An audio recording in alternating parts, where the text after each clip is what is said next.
Am I on? There we go. Hello. Yes, I'm here to lower the tone of the conference. So this paper will be exploring cultural transfer through public and institutional debates around censorship and sex on screen in 1970s Britain, using Emmanuel from 1974, directed by Just Chacun in France, as its main case study. So I'll be examining the cross-national circulation where the film is removed from its national context, in this case France, and it becomes something for British audiences to reinterpret and understand according to their own moral standards or moral hang-ups. So using archival materials from different sources, I will explore the way the film fared at the hands of censors, the press, and the public. When released, it drew a huge number of complaints, and these letters reveal much about British attitudes towards sex on screen in the 1970s. So my research has focused on independent film distributors in the UK in the 1960s and 70s, which is how I came across the family at the heart of this study. So in 1975, in the offices of SF Distributors and New Realm in Soho, the Fancy family was celebrating the greatest deal they'd ever made, Emmanuel. It was picked up for distribution by Adrienne and Malcolm Fancy. There's Malcolm over here, that's Adrienne over there. They were jointly running the family business, which had been started by their father, EJ, back in the 40s. Emmanuel became a mainstream global hit, as well as launching a franchise and dozens of unofficial Emmanuel films, several of which were also later distributed by the Fancies. In 1970, just to give a bit of context, there was a change in the BBFC certification when an X came to mean over 18s rather than over 16s. A Home Office circular from the period describes some of the thought behind this change. It is widely known that, however conscientious exhibitors may be in their application of the category regulations, a number of children of 15 years of age and perhaps even younger children succeed in attending X films. But recent trends in world film production policies are tending to make an increasing number of the films given an X certificate less suitable for younger adolescents. The British Board of Film Censors' intention, therefore, is that the new X category should be confined to films which are definitely not suitable for young adolescents, and the board accordingly recommends that the minimum age for admission to such films should be raised to 18 years. So that came into effect in 1970. The 70s therefore presented the fancies with the opportunity to distribute more explicit and potentially controversial material, such as films from the German Schulmachen Report series, or Schoolgirl Report, which they renamed here Further Confessions of a Sixth Form Girl. It's really classy. And of course, Emmanuel in 1975. Having had the novel recommended to them by their Paris sales agent, Adrian and Malcolm paid £10,000 for the British distribution rights without actually having seen the film. And this was despite the novel also only being then available in French, which neither of them spoke. So they relied solely on a synopsis. It was a gamble, said Malcolm in 1975, but making and distributing movies has always been a gamble, and both Adrian and I had a hunch about this subject and felt it was money well spent. That hunch about the subject was based on decades of experience within the EJ Fancy business, where they'd learned that European sex films were guaranteed to make money. It's hardly rocket science, is it? The success of Emmanuel meant they could finally break out of the lower ranks and become a major concern within the industry. Adrienne admitted, with my father, EJ Fancy, both Malcolm and I have worked in SF and New Realm for 15 years. It has been an exciting, sometimes uphill struggle. It does look as if we've now turned the corner. We are being offered films from the continent, which usually go to the majors. Emmanuel was not hardcore pornography, but it was almost as close to it as could be found in mainstream British cinemas. The arguments around pornography had been complicated by the release of European sex education films such as Language of Love, distributed in the UK by Grand National in 1973, which were allowed to show explicit sexual acts. But in terms of narrative film, real sex was still problematic. The BBFC did allow WR Mysteries of the Organism by Dusan Makaviev to retain images of real sex, but that was only after having first watched critical and audience reaction in London, when the Greater London Council, or GLC, gave the film an X with no cuts required. Both the outgoing board secretary, John Trevelyan, and his replacement, Stephen Murphy, felt that the film possessed significant merit and sexual scenes were not there to provide titillation. The BBFC were unimpressed, however, with Emmanuel, seeing through its artistic veneer. Stephen Murphy described it in a letter to the GLC as being, at best, pseudo-intellectual, and in places it seemed to us downright silly. Guardian reviewer Derek Malcolm might have agreed when he stated that there really is a limit to what bosoms and bottoms can express dramatically. And one begins to think that there ought to be a ban on intellectual directors trying their hand at sex movies. They make them even worse than the hacks. So these comments from the BBFC and the opinion of reviewers towards sex films seems to reflect a particularly British way of looking at something which other nations may take more seriously, pricking pomposity and mocking artistic intent if the work does not appear to have a sense of self-awareness. We basically like to take the mick if people take themselves too seriously.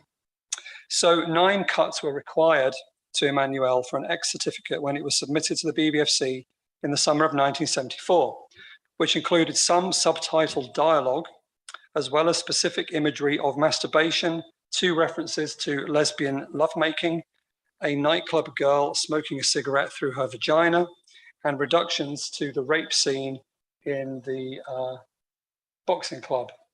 I've got some images here for you, in case you need any of that in your head. So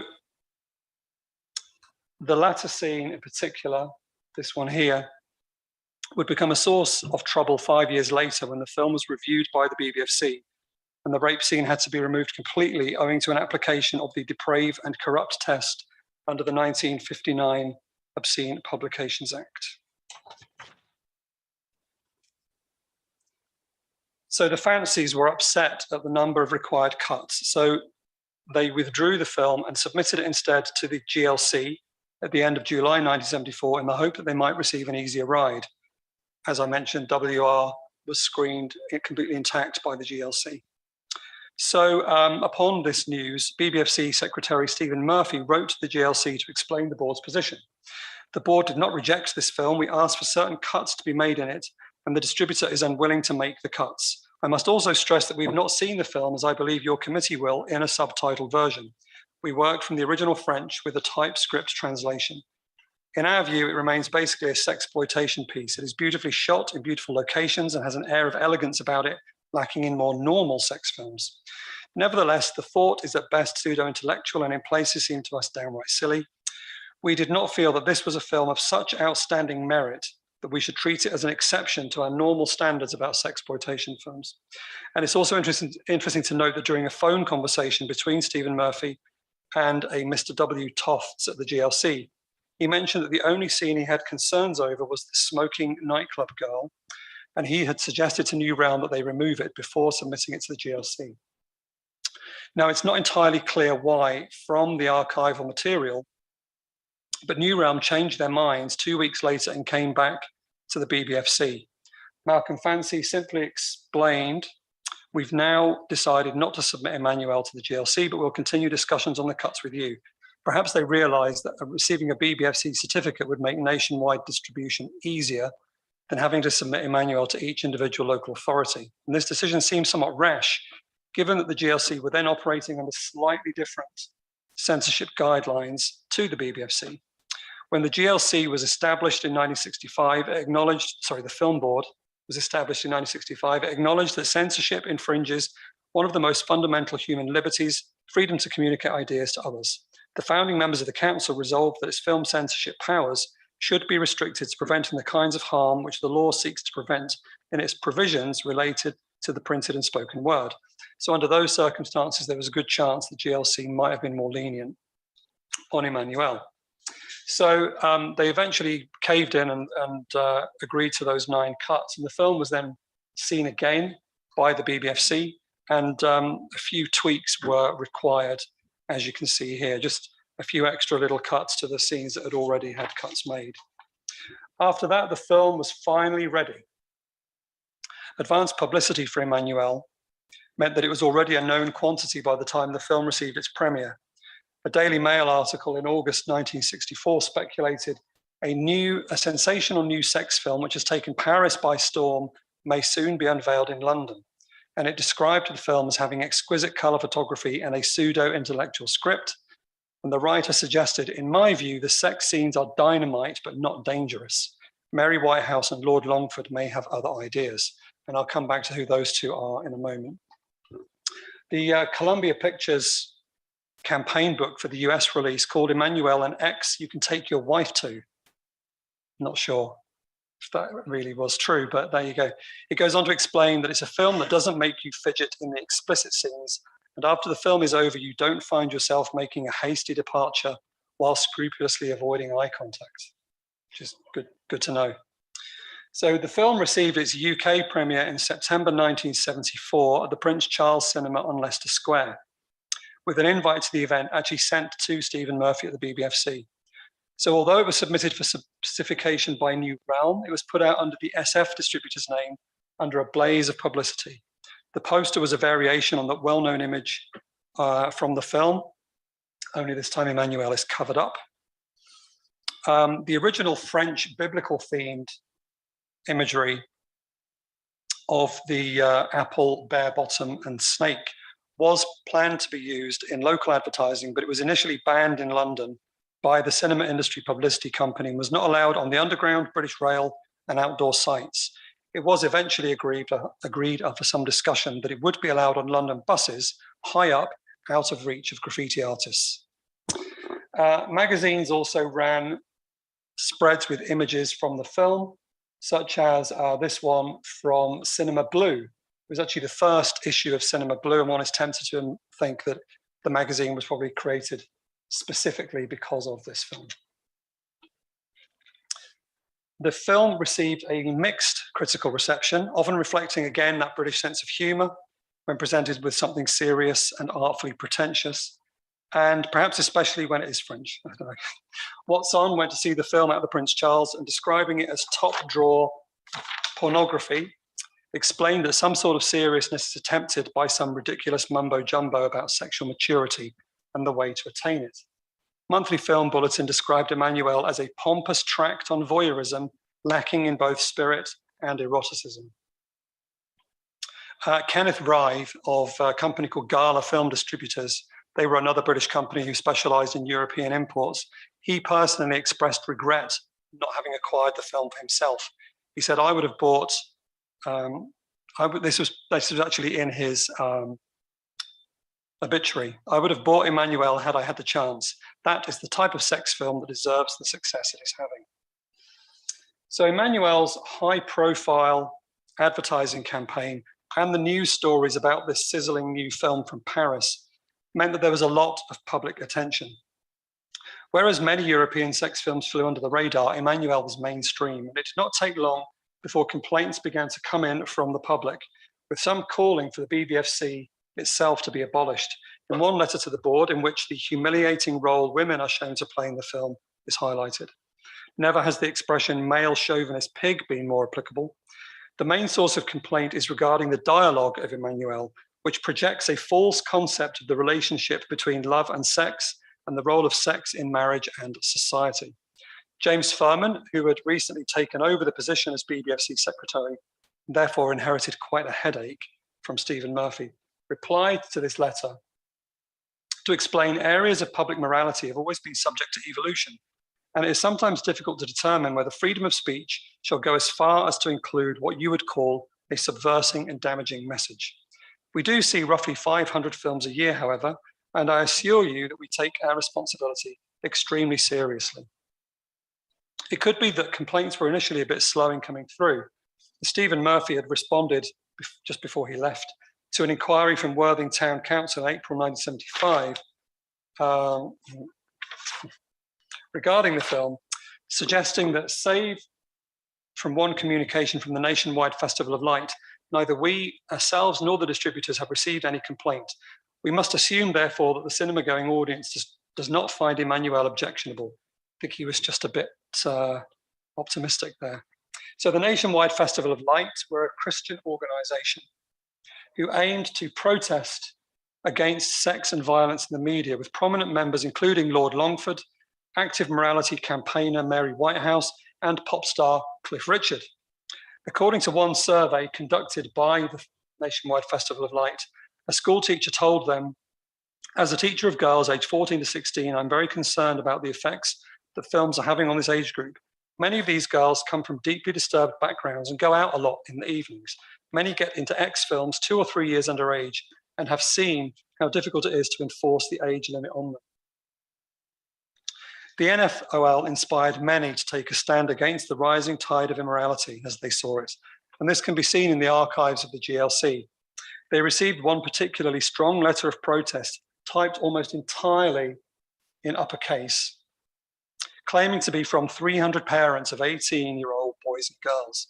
The tone of this letter is hysterical, bordering on incomprehensible, and one must treat the claim that this was written by 300 parents with some skepticism.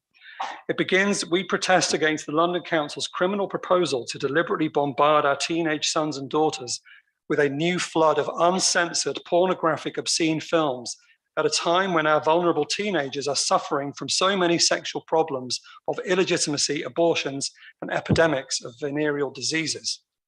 The anonymous writer claims, we have a group of very honest boys. Have I got that bit here? Oh no. We have a group of very honest boys aged between 18 and 20 who are willing to testify personally to the London Council that they definitely feel tempted to commit crimes of rape after seeing highly provocative sex films in London. That's quite a claim. They go on to accuse the GLC of taking bribes from unscrupulous filmmakers to abolish the censorship of sex films, stating that the GLC is full of the most remarkably corrupt people who seem to have made a vow to pollute Britain with as much moral poison and filth as possible.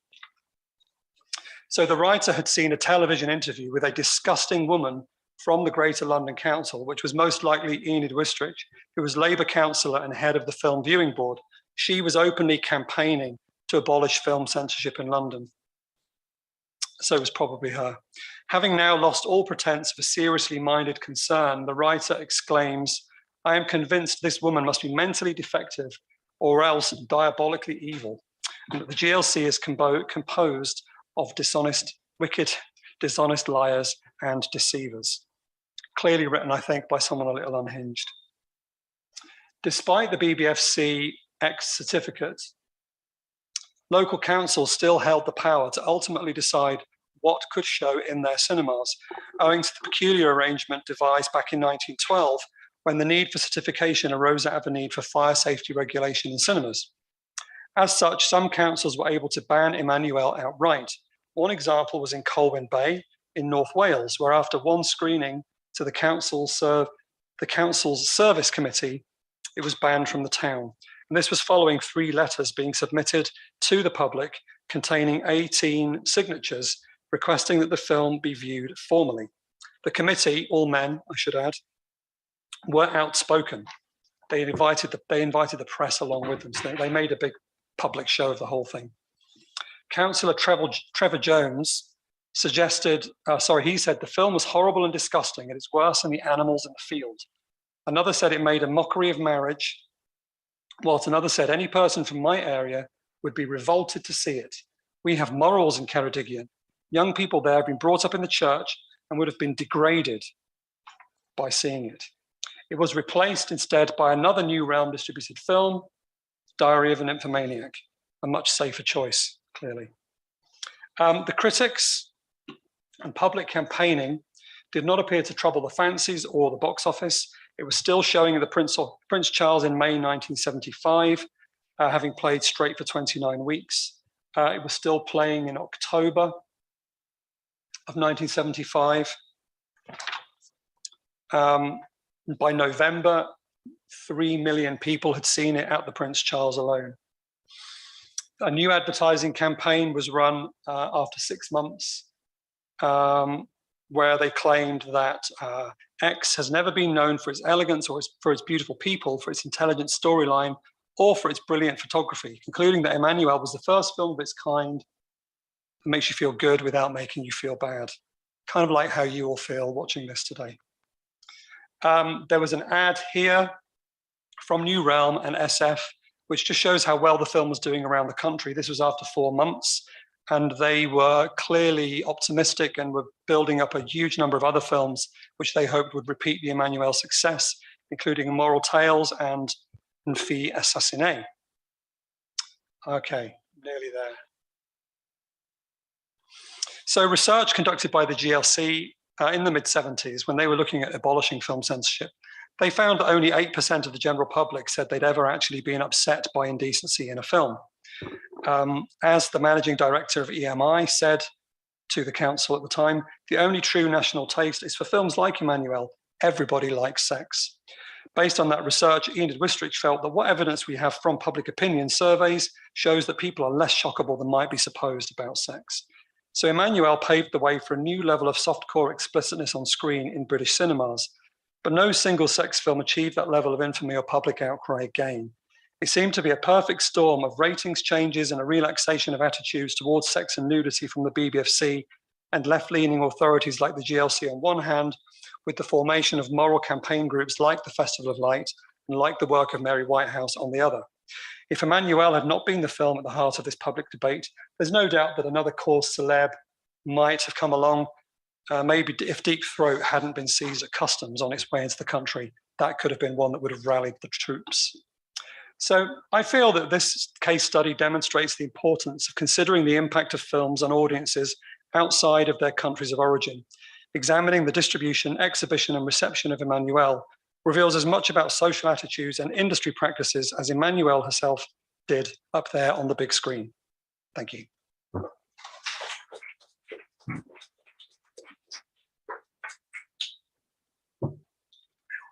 So thank you, Adrian, for staying perfectly in your 20 minutes. So fantastic. And now let's move to our second speaker, Jorge Iturriaga from the University of Chile. And while he sets up his presentation, I'm going to introduce him.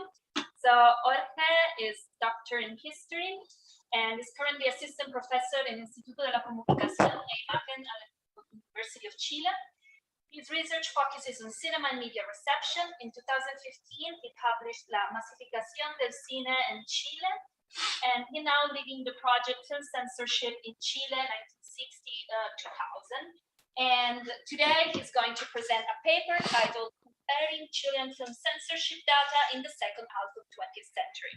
So I'll leave the floor to you, Jorge. Grazie. Hello, everybody. What I am presenting today is a result of, is a product of a research project which consisted in studying the work of the Chilean Film Censorship Board between 1960 and 2000, a project based in Universidad de Chile.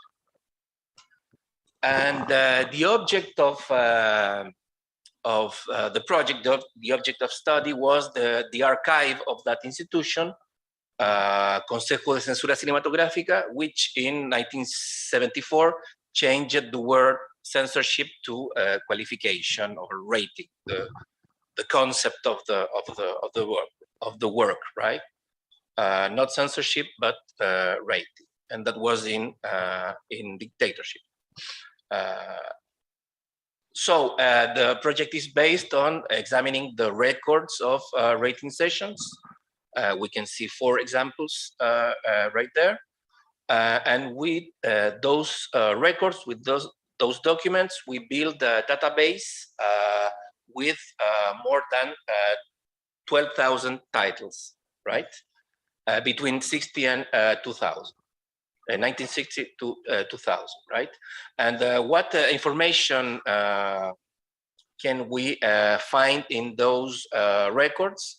The date of the examination, the title of the movie, sometimes the name of the distributor and the language, the original language of the movie, the name and the signature of the members, of the board members that examined the movie, and the vote of each member, right?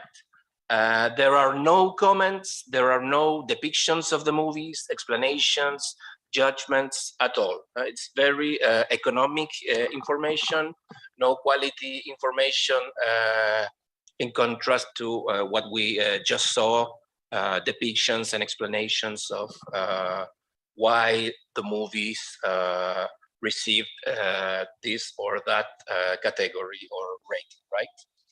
So what we found in the project is that there was a strong tendency toward adultification. I don't know if it is the best word to describe that process, but basically it is that almost the majority of the cinema tends to be rated over 18 years old, which is a big difference from what happened in the 50s and at the beginning of the 60s, right?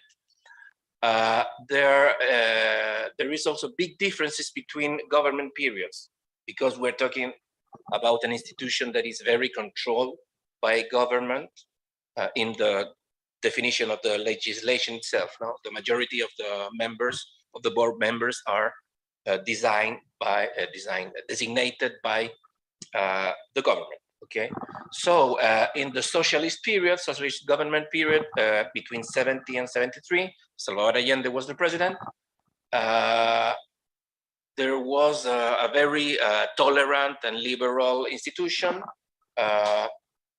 On the contrary, from 73, after the coup d'etat, a military dictatorship, there was a big increase in prohibitions and rejections of movies. Of course, erotization was the main issue along all these decades studied. We counted the keywords of the titles of these 12,000 titles, and the titles with a word associated to erotization, to sex, received harder ratings than movies with words in the title associated to violence or horror, crime, etc. So this graph, we can visualize the work of the board in quantitative terms. We have in the gray line, we have the total of movies submitted to the institution. In the green line represents the movies rated for minors, that is all audiences and over 14 years old. The yellow line represents movies rated for adults, that is over 18 years old and over 21 years old. And the red line is the rejections or prohibitions of movies. And we can see the two phenomena that I just mentioned. From 73, we have a big increase in prohibitions, right? The red line. And from 71, I can see from 70 to 73, we have a different trend, a change in an important trend. No? From 78, we have, sorry, 68, we have the adult rating surpassing the minors rating, right? Here we have a majority of movies rated for minors, but from 68 onwards, we have a dominance of adult rating, except in socialist period. From 73, military dictatorship, we not only have a big increase in prohibitions, but also we have the old tendency back of more movies rated for adults than for minors, and there's a big difference, okay? And of course, I wanted to know if there were other systems, other countries to compare in similar visualization. And I found two cases available, Argentina and Italia. We're going to see that. So Argentina, based on the work of Fernando Ramirez, academic from Universidad de Buenos Aires. The visualization here goes from 1954 to 1976. And the blue line is movies rated for all audiences. The red line, movies rated for rated for adults over 18 years old. So, and this is the big conclusion, the big thesis I want to present. We can identify in the three cases, in three countries compared, what I call three periods, right? That here is very clear. Mass culture, I think, I call mass culture the idea of, until 1960, the idea that cinema is for everybody, okay? There is a big difference between movies rated, the amount of movies rated for all audiences, and the amount of movies rated only for adults, right? From 60 to 67, I call that a transition when the two categories are similar in quantity, and from 68 in advance, we have a dominance of the adult rate, okay? The adultification. In Italy, it is, I am based in the work presented by Mauro Diori and Tommaso Subini in Screening Censorship Conference in 2020. I have the permission, of course, of these academics to show these graphs. I asked them the permission and they kindly said yes. We have, okay, the black line is the total amount of movies examined by the Commissione. The green line is movies rated for all audiences. And the blue line is the movies for adults, forbidden to minors. Okay, and similar three periods I see. No? From 48 to approx 1960, there is a very, very big difference. The majority of the cinema is for all audiences. That's the classical idea of the mass culture, like transversal entertainment, transversal activity for all the family, etc., etc. From 60 to 68, I see that the two categories are approaching themselves. And from 68 in advance, we have the dominance of the adult rate. Okay. And here we have the three graphs compared, like overlapping by the same years. And it is very surprising that 68 is, for the three systems, for the three evolutions, the turning point. Okay, the turning point in which adult ratings surpassed underage ratings. Like you can see here in Chile, the yellow line surpassed the green line, 68 here in Argentina, and 68 here, 69 here in Italy. Right? So as a conclusion, well, we saw that we can talk about similar periods in the three cases. 1968 is the key year, is the turning point. Erotization is the main issue in the three cases. And there is a temptation to conceive this phenomenon as to say, well, it's the same reaction in the three countries to erotization phenomenon. The three countries, for instance, have a similar Catholic dominance. The three countries, in the three countries, the Catholic influence in the boards is huge. But I don't want to take that perspective, because that is to consider censorship mainly as a defensive tool, as a defensive institution. And I think that censorship is an active force in building the cinematographic activity. It is not only a moral institution, not only moral dimensions, but also demographic ones. In terms of, it is not only a reaction to erotization, it is also an understanding and a recognition of the adult segment, right?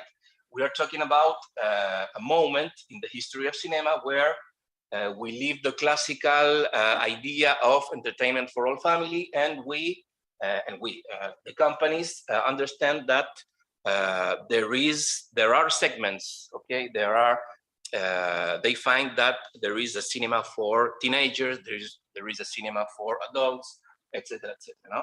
We are in the mid of the transition of cinema from transversal audiences to segmented ones, of course, in a context marked by the massification of television, which is the entertainment for all audiences, right?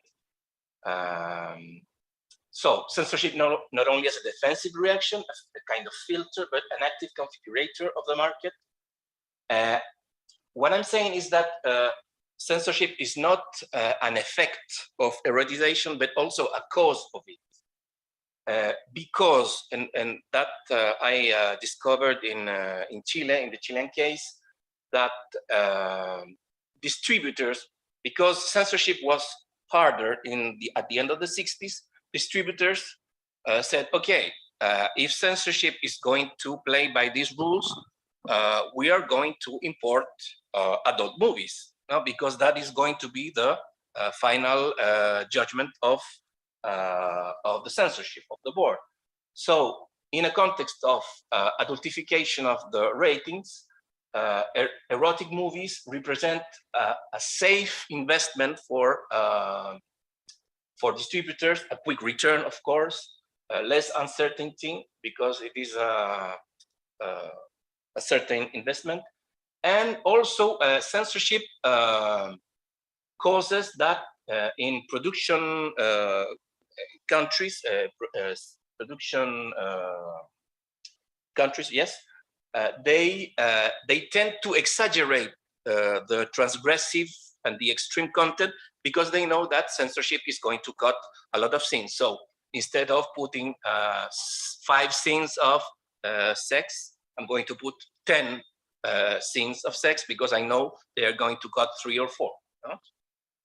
And that is absolutely demonstrated in many books, particularly in Italian production. And finally, I think there is a recognition of, which is, I think it's most important. It is a recognition and dominance of adulthood. No? It's like saying, okay, now cinema is going to be adult. We are going to bring adult movies, period. That is the logic of distribution, okay? And I think that's it. Yes, thank you.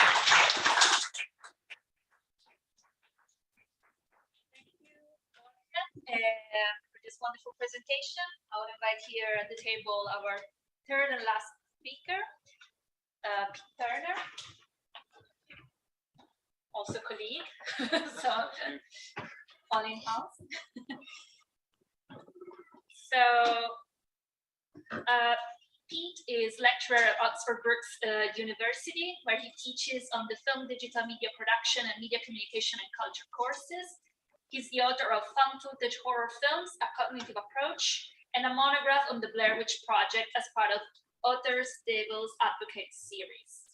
So Pete today is going to talk to present this paper titled A Playground Badge of Honor: Underage Viewings and Masculine Identity in 1980s UK. So. Thank you. Good afternoon and buon pomeriggio, maybe. Thank you for your interest in this paper. I'm going to be discussing some of my findings from a project that I began in 2020.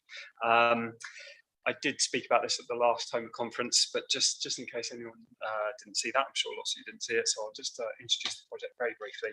So the project's investigating the retrospective memories of 1980s British audiences about viewing age-inappropriate films as children. The first and second stages of the project are complete, having gathered 300 questionnaires from participants between October 2020 and April 2021. Since my paper at last year's HoMER conference, I've completed interviewing 10% of the questionnaire respondents about their experiences of forbidden film watching, as I'm calling it. I selected 15 men and 15 women to interview, and I've begun analysing the responses, but everything you see here is based on, I would argue, not a complete analysis whatsoever yet. So it's a work in progress. So in this paper, I particularly want to explore how gender, I identified gender as a significant factor in the way my interview respondents discuss their viewings of forbidden films. I'm going to focus today particularly on the male participants' memories of video watching and how these memories revolve around the social act of discussing films, both pre and post viewing. Annette Kuhn highlights male bonding as a key component of masculine identification. And this is something that I want to explore further in this paper. And furthermore, Martin Ian Smith argues that watching a censored film has implications for one's identity, particularly if the reason one watches it in the first place is because it is censored in some way. While there's plenty of evidence of my participants seeking out specific films because they were deemed unsuitable for them as children, this isn't always the case, and other factors require consideration in this paper. Smith goes on to say that there's an element of performance in participant accounts where there's an attraction towards certain people and a revulsion from others. I want to consider this idea of attraction, particularly with regards to the notion of male bonding, but also more specifically the notion of gifting as outlined by Barker et al. And further explored by Smith in his study of audiences of The Exorcist. Gifting is defined as the act of purposefully showing someone the film to share the experience, which strengthens familial bonds by introducing new shared interests. I argue that gifting is much more than just the act of showing films to others, and there are many, many important distinctions in gifting that we have to consider. So I'll start with not a very good name, but extended forbidden gifting. The passing of VHS tapes around a school was clearly commonplace in the 1980s, according to my respondents. Smith notes that gifting occurs between parents and children, but it also goes from friend to friend, sibling to sibling, and even from child to parent. Kate Egan calls gifting a form of identity work. The gifter is constructing or maintaining a particular image of themselves in the gifting of a film and the sharing of stories of their experience with it. This desire to share films with others extends beyond showing a film or sharing details of the experience. In the case of underage viewings, the sharing of plot and visual details about forbidden films is a significant part of the memory of viewing films and should also be considered a form of gifting. The text is centered in these memories more than it is in for example, memories of cinema going in the 1930s that gathered by Annette Kuhn. It's a lot of words. My participants have clear and powerful memories of gifting their specific knowledge of forbidden films that they had seen to other children. So Christopher, for example, says, after watching a film, it was imperative that I told the story to people. Christopher also alludes to the status watching forbidden films gave him. He said, you were in a privileged set at school. If you'd seen The Exorcist, you were in a privileged set. And I remember seeing them and basically telling other children the stories. I was 9 or 10 talking about the Amityville horror, probably at pains trying to get it right to tell them what happened and why it happened. I just wanted to talk about them. I think it was probably allowing me to live in them still longer. You know, I was just so into them. I just wanted to remain in that headspace, and to talk about it allowed me to do that. It wasn't about holding court. It wasn't about showing off. It was just quite selfishly, I was putting myself back in the film. Christopher's response here also highlights very plainly the self-serving nature of gifting in this storytelling form, not just for status, but for the experience of the film to be extended in some kind of maybe almost embodied way. This is the fanish enthusiasm that Barker et al. Noted in their study of audiences of Ridley Scott's Alien. In opposition to this, you've got also reluctant gifters that have no desire to show anyone a film or share the experience or story for their own benefit, and instead they're simply recruited due to their age and ability to get hold of age-restricted films. As participant James says of the underage video shop experience, we'd kind of rush in, try and look very grown up and sort of scan around and then leave. And then my friend's sister would get whatever we wanted and bring it back. The sister here is a reluctant gifter by necessity with almost no investment in sharing of the film or in who is watching it, according to the memories of this participant anyway. So the reluctant gifter is a recurring figure in the video shop as a memory place, I would argue. It comes up again and again. Then there's got to be a consideration of what I want to call broken gifting. Mark, for example, one of my participants, Mark, states that there was sort of crazy playground mythology about what the Texas Chainsaw Massacre was like. People telling me there are people fighting with chainsaws, cutting bits off, total nonsense. Similarly, Dan tells of the kind of funny stuff, which is when other kids say to you what happened in age-inappropriate films, which is complete bullshit. Like, you know, I got one kid giving me very, very graphic descriptions of things happening in Conan the Destroyer. Like Conan hacks someone with a sword and they go, and their guts or their intestines come out, right? I was so looking forward to seeing that happen in Conan the Destroyer. It does not happen. This gifting of lies or falsely remembered moments regarding a film creates false expectations and has clearly left some participants with strong memory of the disappointment created by these broken gifts. Perhaps this broken gifting could be a result of children not remembering the accounts that they had heard from others regarding forbidden films. Steve remembers describing the plot trajectory of the entire Elm Street series to a group of kids. He says, I don't know why they wanted to know, whether they were just interested or whether they wanted to then claim that they'd seen them as well. Perhaps Steve's gifting of narrative knowledge of the Elm Street series led to broken re-gifting down the line. Even if it doesn't lead to broken gifting, I think it figures strongly in Steve's memory and is integral in constructing his identity as a sort of teacher figure, as a film fan. He's actually an academic now, a film academic, and as a narrative knowledge gifter. And then there's also this. The evidence suggests that male gifting does not stop in childhood and continues sometimes into adulthood, especially gifting of the verbal pedagogic nature. Barker et al. Similarly noted that sharing knowledge enthusiastically as part of a gift economy serves a pedagogical function. Anthony remembers trying to get younger people at work to kind of like appreciate that Terminator is, 90 minutes of perfection, and just there's not an ounce of fat anywhere near it in terms of plotting or anything else. And if it was made today, it'd be like 3 hours long. It doesn't need to be, if you ever want to go to a go-to example of just kind of pure muscular momentum filmmaking, just watch Terminator and be amazed. Films then that are first seen in childhood in the 1980s need to be valued by future generations. And here it's the former underage viewer that must do the pedagogic work of gifting their knowledge and critical appreciation for film to younger people. This also aligns Anthony's identity, perhaps, with the nostalgic perfection, the leanness and the muscularity of 1980s filmmaking. Also, male respondents talked a lot about regulating responses, unsurprisingly, and this has been noted in previous studies. Other studies have concluded that children attempt to regulate their responses to either frightening media or other age-restricted media. Joanne Cantor revealed that children were hesitant to admit they'd been frightened or hid their fright from their parents because they want to appear more grown up. David Buckingham found very similarly that children also attempt to regulate their own responses to what they watch. They may actively avoid material that upsets them, but they may also learn to cope with it in a whole variety of ways.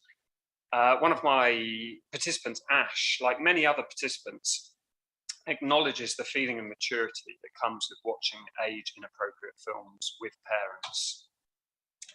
Speaking about his father allowing him to watch 18-rated films, Ash says, "He treated me as a 12-year-old like an adult, and I think maybe probably it meant that I needed to approach it with a serious attitude rather than something throwaway. So I really kind of watched it and wanted to repay that trust and not be kind of like, flippant about the fact that he was letting me watch this kind of movie.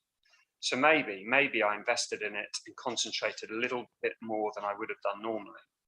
So this regulation isn't about bravado particularly, it's about coping, and arguably, in a sense, to extend the gifting idea, it's sort of about re-gifting. It's gifting the father, or gifting Ash's father, a measured response to repay the father's treatment of the child as an adult. I'll stop with the gifting in this one, I think. So this investment and adoption of a serious attitude to the material is in stark contrast to how many participants discuss watching forbidden films with their friends, especially male participants with their male friends. Gary says, "With the friends, it's kind of a group collective, and I remember enjoying it a bit more. You felt like you could look away and have a laugh and a giggle about it. Both watching and discussing forbidden films with friends were important to Gary, who remembers verbally gifting the whole plot of RoboCop throughout our lunch break to a friend. However, unlike previous examples, Gary gives the reason for this as talking about it helped me deal with it. Here is an example of therapeutic gifting. Therefore, if watching with friends meant that they could have a giggle, this reveals a lack of investment in films by young male viewers, as Martin Ian Smith also noted with many young viewers of The Exorcist. Male participants also demonstrate that they remember that watching with friends required a frequent regulation of emotion. Somebody I'm just going to call H, named. H remembers thinking that in order to impress a girl, he would have to tough it out. Ken remembers getting 10 minutes into a film and thinking, I'm not going to handle this. And so you sort of try to fake it, make it look as if you're watching, and you're actually looking at something else. Martin remembers being worried that if I watched something with a friend at the time, that I'd embarrass myself. I'd jump or cringe or, make a fool of myself, basically. These moments of vulnerability in the interviews demonstrate a shift away from Nancy Huggett's suggestion that for women, self-disclosure is more common than in interviews conducted with men, and humour tends to be self-directed, with women telling embarrassing tales against themselves while men tell humorous stories about others. However, Martin does also remember and convey a story he finds humorous when a lad ran out of the room and was like sat on the staircase for like the rest of the entire movie. And that was when the Texas Chainsaw Massacre was being played at a birthday party for approximately 9-year-olds. So, yeah, but there's surprisingly few of these kinds of stories, though. There's I would argue, much more sort of empathy when discussing people who are scared or shocked by films. So whereas most informants admit to watching films while underage in sort of segregated single-sex groups, some remember watching with girls or mothers and how this might have affected the experience. Matthew, for example, here believes that the boys were always more interested, I think, than the girls, and it was more of a bravado thing among the boys. Also, watching it with girls, they sort of brought a lot of more of a sort of feeling of what they were actually feeling while they were watching it. They would talk through it and gasp and scream, whereas the boys would kind of be sitting there stony-faced watching it, like desperately trying to pretend that we weren't scared or that it wasn't really affecting us. Steve even remembers his mother perhaps being complicit in reinforcing his masculine position as emotionless or brave. He said that, I think that's why it helped that I did have my mum there, because then if she thought it was getting too much for me, she could turn it off, and I suppose I wouldn't lose face in front of my sister, who was clearly trying to goad me at the time, because then it would be my mum's fault that it got turned off. I thought it was a very interesting response. The protection of her child's traditional masculine identity may or may not have been important to Steve's mother, but it's remembered as such, and therefore Steve's mother did more than save her child from distress, but also allowed him to continue to perform his typical masculinity in the face of his goading sister. The fragile masculinity of a young boy is arguably in more need of protection when viewing groups are not segregated. There's also this hierarchy of viewers when discussing male bonding. Male participants also engaged in a dual process of categorization. Mostly this was a hierarchy of different kinds of viewers that they watched films with. Firstly, there was the splitting of those who had seen age-inappropriate films and those who had not. Matthew, again, remembers that if you'd seen these things, then you were brave, you know, and also you had some sort of like secret knowledge. However, Mark also remembers that for him, there was a more significant distinction within the group of friends that he watched age-inappropriate films with. Mark distinguishes between what he calls the straightforward lads who are just there because they're there. We might have had a can of beer and some fags and we're watching a movie, but then there are a couple of mates I had who were like into it, wanted to see a good horror film. And though this distinction exists, the act of viewing the film together was a bonding experience that brought them all together. Mark says the best thing was when you, even when the sort of, for lack of a better term, the straighter kids, you were all locked in the same experience of something that feels that's frightening, potentially feels, again, back to that sort of transgressive thing. Despite this bonding, though, the collective experience, through the collective experience, Mark still classes the horror fans above the straighter kids in his hierarchy, saying a lot of the other kids that were into horror movies were the kids who had the capacity to think and talk about emotional stuff in a way that some of the more straightforward kids maybe didn't. Video watching is key to male bonding here. A hierarchy of masculine identities has been constructed to include and exclude. So while some participants are categorizing different kinds of viewers, there's often a highlighting of the ability of underage viewings to help boys and men bond with each other. Martin, again, remembers having little in common with his stepfather, but he says, films was the one thing we do, so it's kind of the only time we really bonded is when we used to go to the video shop to get rentals out. Again, the impact of the video shop experience as a memory place, again, here is mentioned in similar ways by many participants as a key part of the memories of underage film viewing. Sean sees the video shop as the first stage in what appears to be a ritualized experience with many key moments that help boys to bond. Thank you. Oh God, just lost my, right, yes. He says, there was a thrill to it all. Oh, you can read it. there was a thrill to it all. I think the thrill was number one, are we going to get away with taking this film out from the video shop? Yes, we got away with getting that from the video shop. We're going to watch it. Are we going to get the parents out of the lounge so that we can sit in the lounge and watch it? Or are we going to have to go upstairs and rig up the VCR and watch it in the bedroom? And is it as scary as we've heard it's going to be, as we've read in advance? And then actually sitting down and watching the thing. And then that sort of shared experience, and also having such a great laugh in the process. And then there's be back to school on Monday and telling everybody what we'd watch. Sean's response highlights the video shop's memory place, filled with similar tensions as cinemas did to previous generations. His highlighting of reading in advance could also be considered another form of gifting, that of the press and its frequent hyping or overhyping of particular films. Very close to being there. Like those participants that form a hierarchy of underage viewers in their memories, others remember there certainly being those who might have missed out on the male bonding experience of watching underage films and bragging in the playground. Martin remembers that if you hadn't seen a film like The Burning, you were kind of ostracized in the school playground.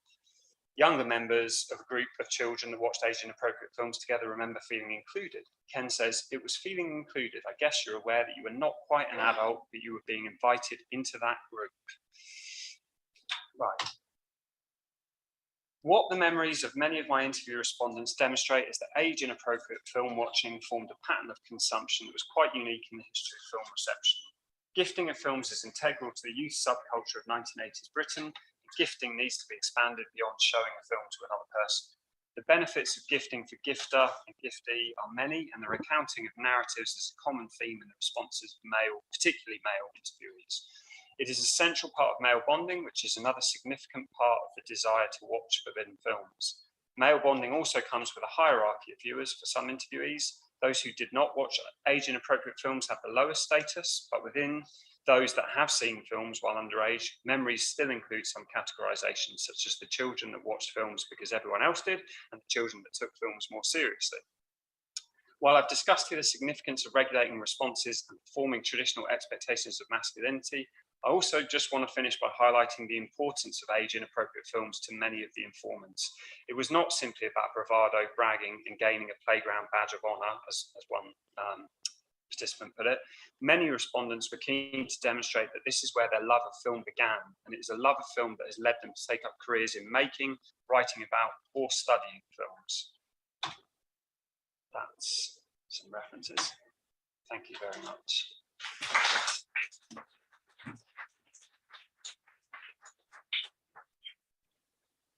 So, all right, thank you, Pete. Fascinating. It was a fantastic panel with so many different perspectives on the topic of censorship, forbidden films. So I will invite our three speakers to come here at the table, and I will start picking up questions from the floor. So who wants to start? Any questions from? Yes.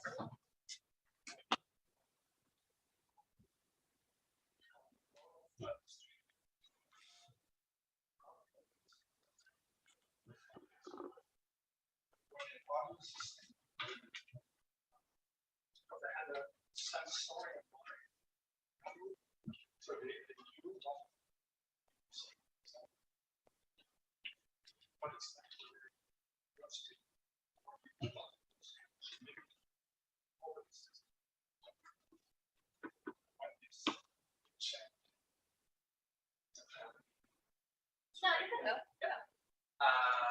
Yes, well, in teenagers, there is a big change with the age. Censorship was harder, and I think the lack of, well, there is the story is because in the socialist government, USA majors did a boycott of the Chilean market. They left the market because the government expropriated other industries. So USA wanted to, and there was no Hollywood movies for free. Military the government, and USA majors came back. So there was an ambivalent relationship between distributors and government, because government gave back the market to USA majors, but partial censorship, and there was no possibility of making cuts from 1959, the law of 1959, right? No cuts allowed, and they asked the possibility for making cuts to negotiate. When the new law of censorship was discussed in 1974, I mean, not really discussed in terms of publishing consensus. When it was known in 1974, distributors talked very bad about the law. Sorry. It's the death of cinema. Like they were very outspoken. They did not like moderate. It's bullshit. It's going to be the death of cinema. Why not ending the prohibition of movies and installing cuts? Because they wanted to negotiate. And they were say complicit. They had complicity with dictatorship in terms of avoiding political material. I have two managers of distributors saying, okay, it's not the time to import political movies because Chile is in path of patriotism and don't want communist infiltration. We're not going to import political movies. But please, in other kinds of cinematography, we want this government empathetic, more liberal, tolerant, but there was a few space for negotiation. So I think it's a very tense relationship, and because there were so many issues, like 17 years that lasted dictatorship, across 500 movies, very big list. And before that, it was like during the 3 years of Salvador Allende socialist government, it was only 10 movies prohibited. So actually, you have almost 500. So it's a very important shock for consumers. And I think that in '83 it changed. The graphs show that '83 is a more liberal approach to censorship, and it is the entering of VHS tapes, and a lot of more extreme content went to video phone format, and that solved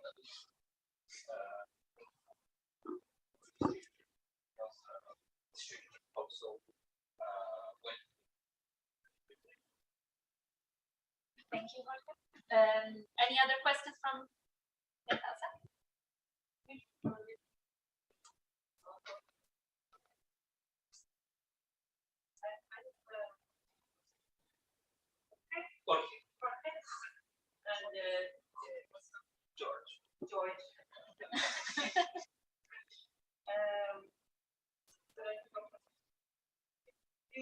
When you're talking about the time basis of this, you're talking about the identification of started, but you said that it's possible to reflection. Isn't 16 one of the villages has been around for a long time? No, also in this country. I know television so it seems like a very long process if it must be effective. Yeah, I don't put television as a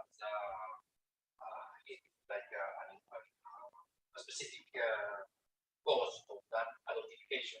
I'm saying that the big process of transition from transversal entertainment to segmented entertainment has the background of the massification of television, because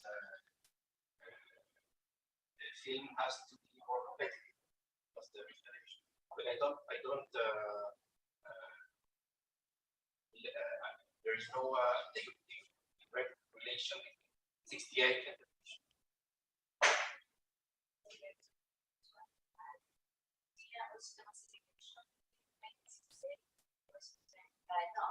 For 1962 World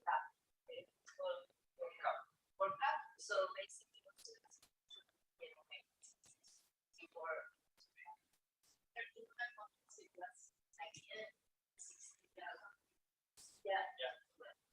so even if it's not it's the most strong influence, it's still more like for the next 60.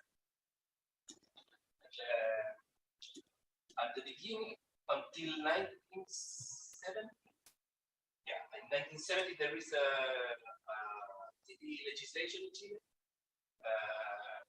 specific legislation on TV.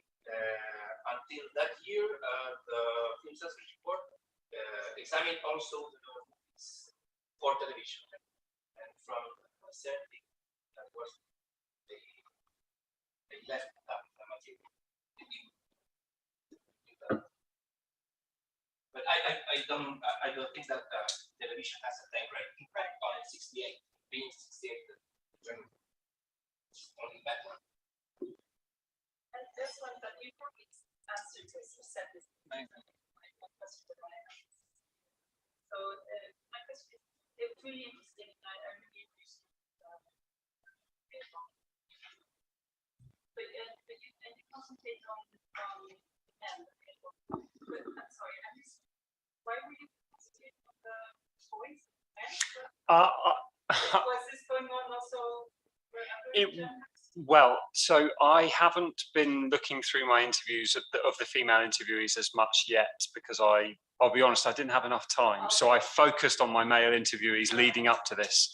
But it seems to me from doing the interviews myself, from reviewing them briefly, that the gifting and the bonding stuff, it does seem to be more common amongst male participants.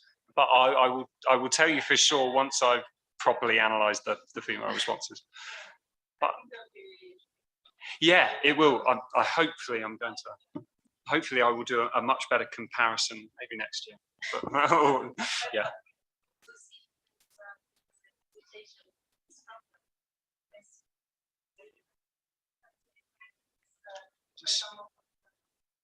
I haven't. Oh, no way. Oh, cool. I'll have to get that. I'll get that name off you afterwards, please. Thank you. Okay, I would just like step in my role of chair because I have a question that is very much on the topic and repeat.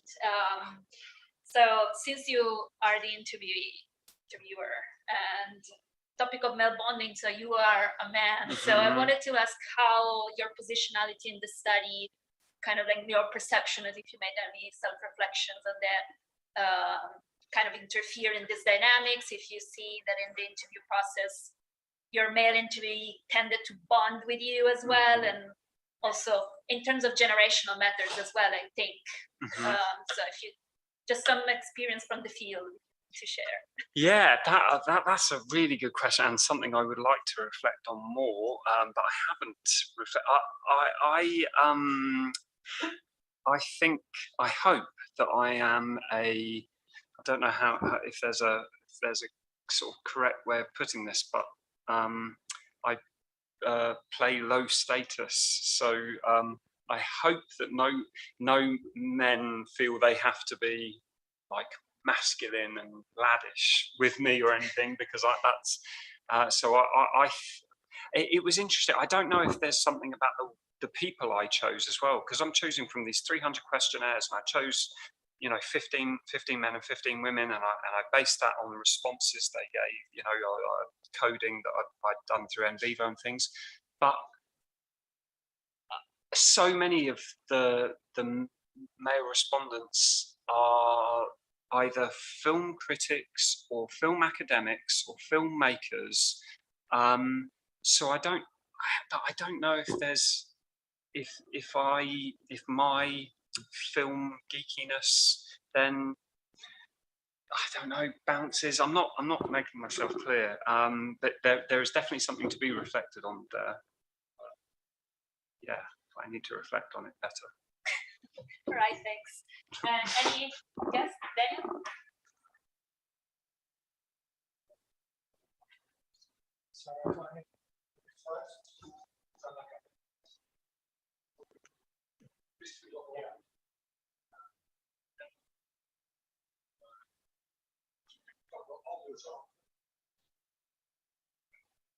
How different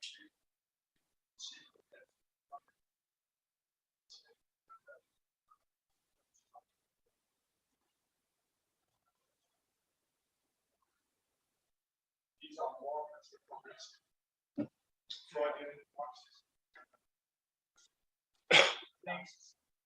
At the time, the BBFC, particularly under John Trevanian, they liked to think of themselves as quite highbrow.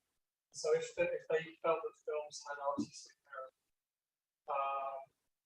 then they would be more lenient in the censorship and documentation about that around various films.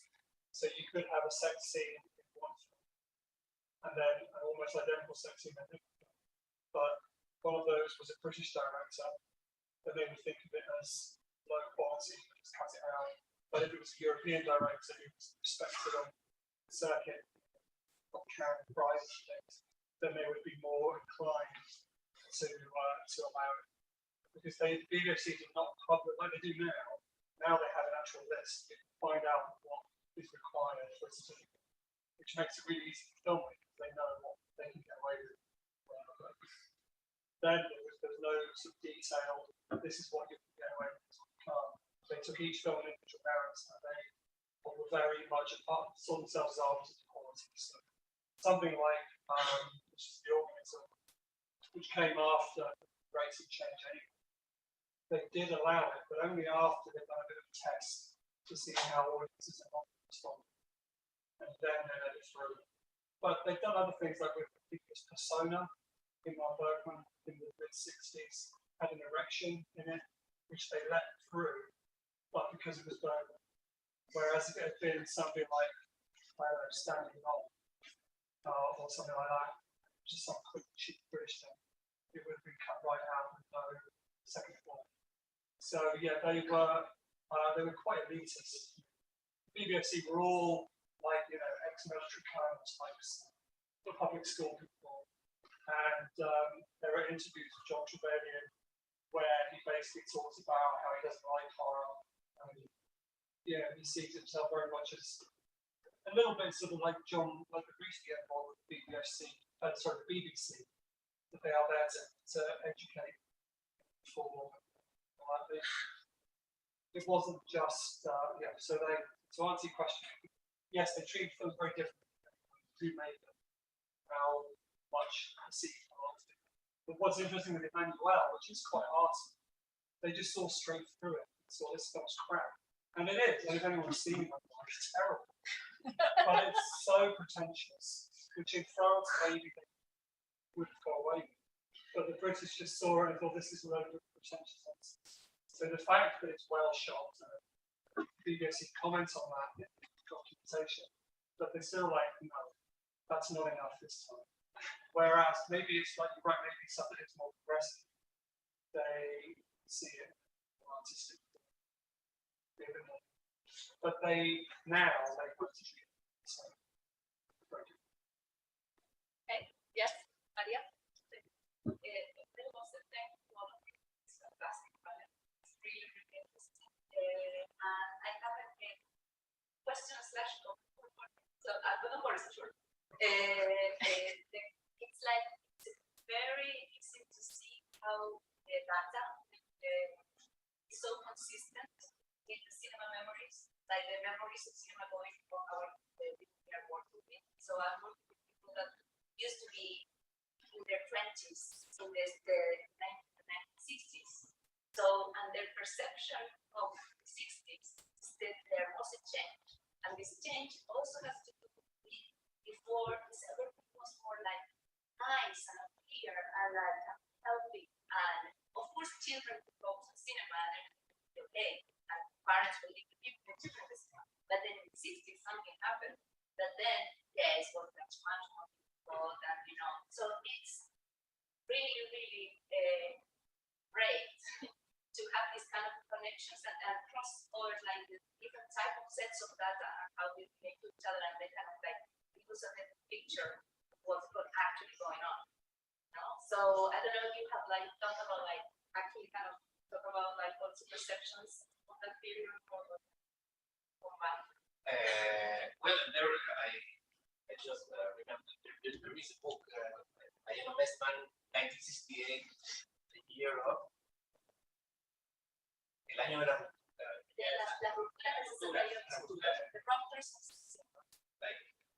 well, 68 is well, I would love to make a more perception study because I think that's Peter like I don't know. I think that's where the cinema persists. Like I link that with what Anna said today. Like the most important thing is not the content, the work, but to talk about is what finally gives the significance of the experience. That's wonderful. And I began to remember when I saw The Exorcist. I still remember that. And, it's a very important memory of me, my family, my friends. But I would love to do some perception study about it. What the press, I don't know if the press, of course, in day-to-day study can show something, but as far as I can remember, from 1960, the press always said we are in a moral decay. Like if I compare 1960, 1968, 1970, I don't see a very big difference in perception of the press. I remember 1961, 62, cinema is in its dirtiest form. Brigitte Bardot is the worst person in the world. 1964, the same. 68. So I don't know if the press is like a reference, a good reference, but evidently there are big changes. Bibliography says that the representation of sex in 1960 has nothing to do with the representation of sex in 1970. Two different words, absolutely. But I'm focusing on numbers and the records of the institution. And I don't know if I am going to have time for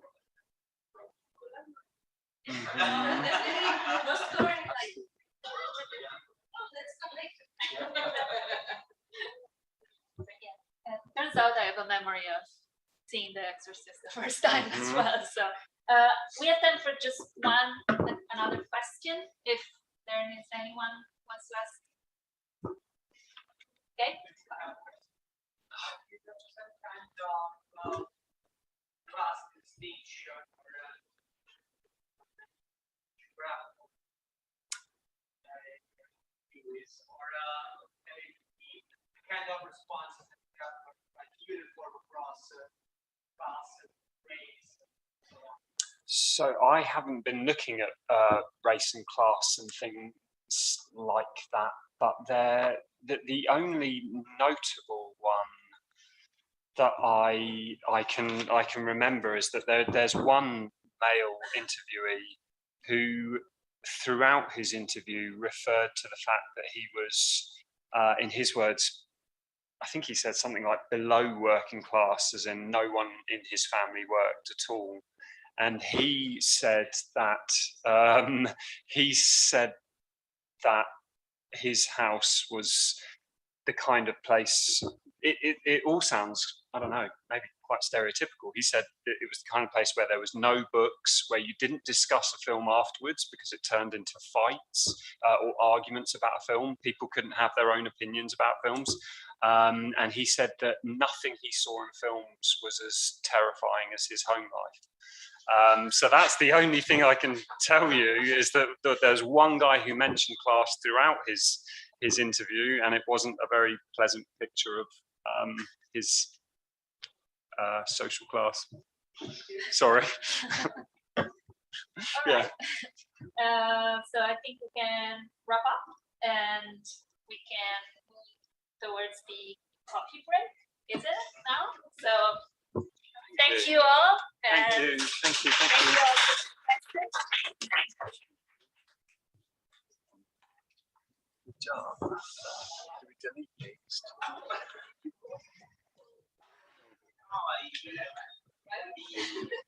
I really need a coffee break.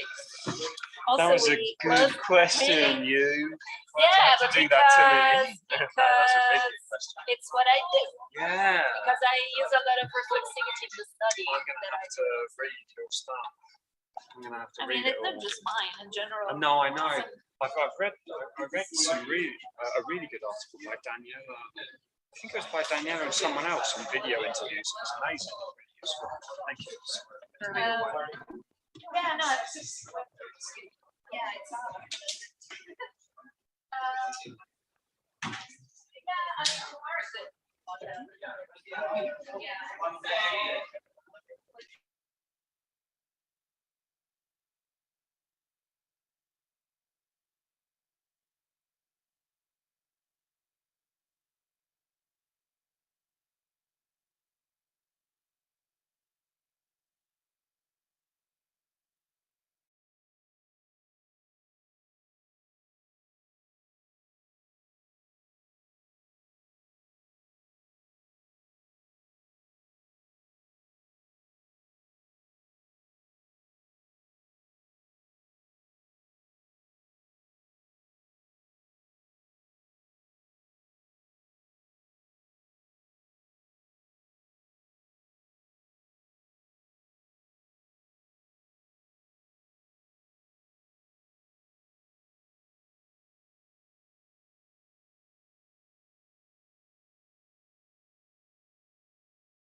because hi, good afternoon. Xian, is that you connected?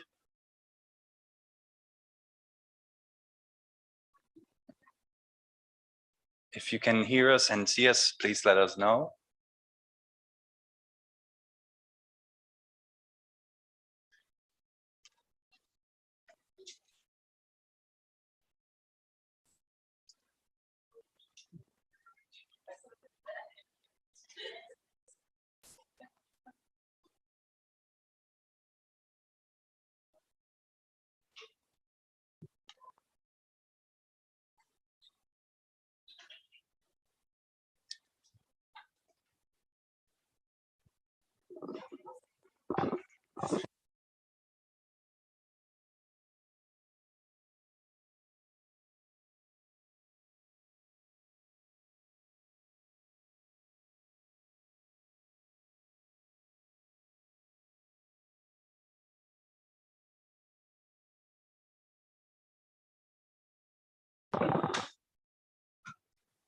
Luana.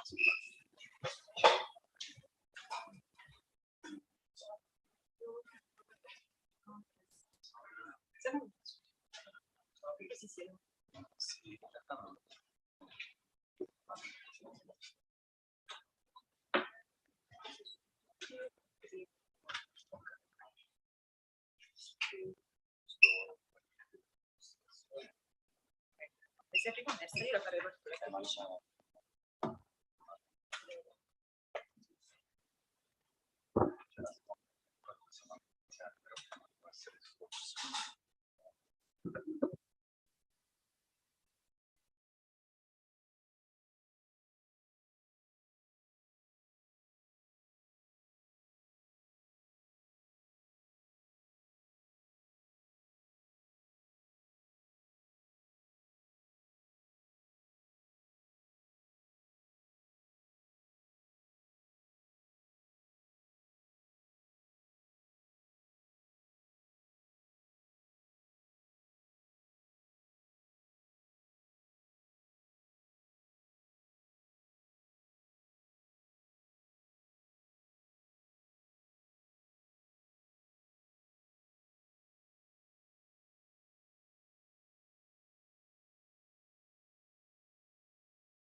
Okay, good afternoon. We are about to start this afternoon's panel. Welcome, Xian. Can you hear us and see us correctly? Hi, I can see you all. Hi, everybody, and hear Perfect. Hi, welcome. So we, without further ado, I'm very happy to introduce this afternoon's panel, which very much in the spirit of the research approach of HoMER scholars is about a local issue, but transcends it to through a set of methodological questions and questions about how to study cinematic cultures. In particular, this panel concerns the cinematic cultures along the Northern Ireland, Republic of Ireland border, with a very apt title, Now You See It, Now You Don't. The first speaker is Dennis Condon, who lectures on cinema at the Departments of English and Media Studies at Maynooth University, Ireland. His publications include Early Irish Cinema, 1895-1921, and as co-editor, Music and Visual Cultures, Threshold, Intermediality, Syncrasies, published last year. He's currently working on The Explosion of Images, Ireland's First Cinemas, and the collaborative website Irish Cinema Histories. He presents today a paper titled Cinema Along the Irish Border, 1923-1939. Thank you very much.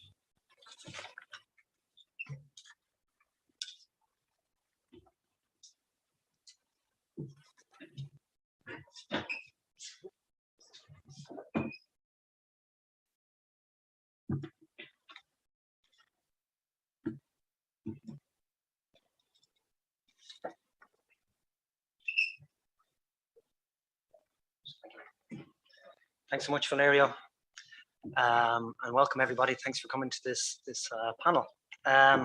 So what I want to do in this paper is just a couple of fundamental things. I want to elucidate cinema in the Irish borderlands between the institution of the Irish border in the early 1920s and the outbreak of World War II, albeit that I will be focusing more on the earlier part of that period.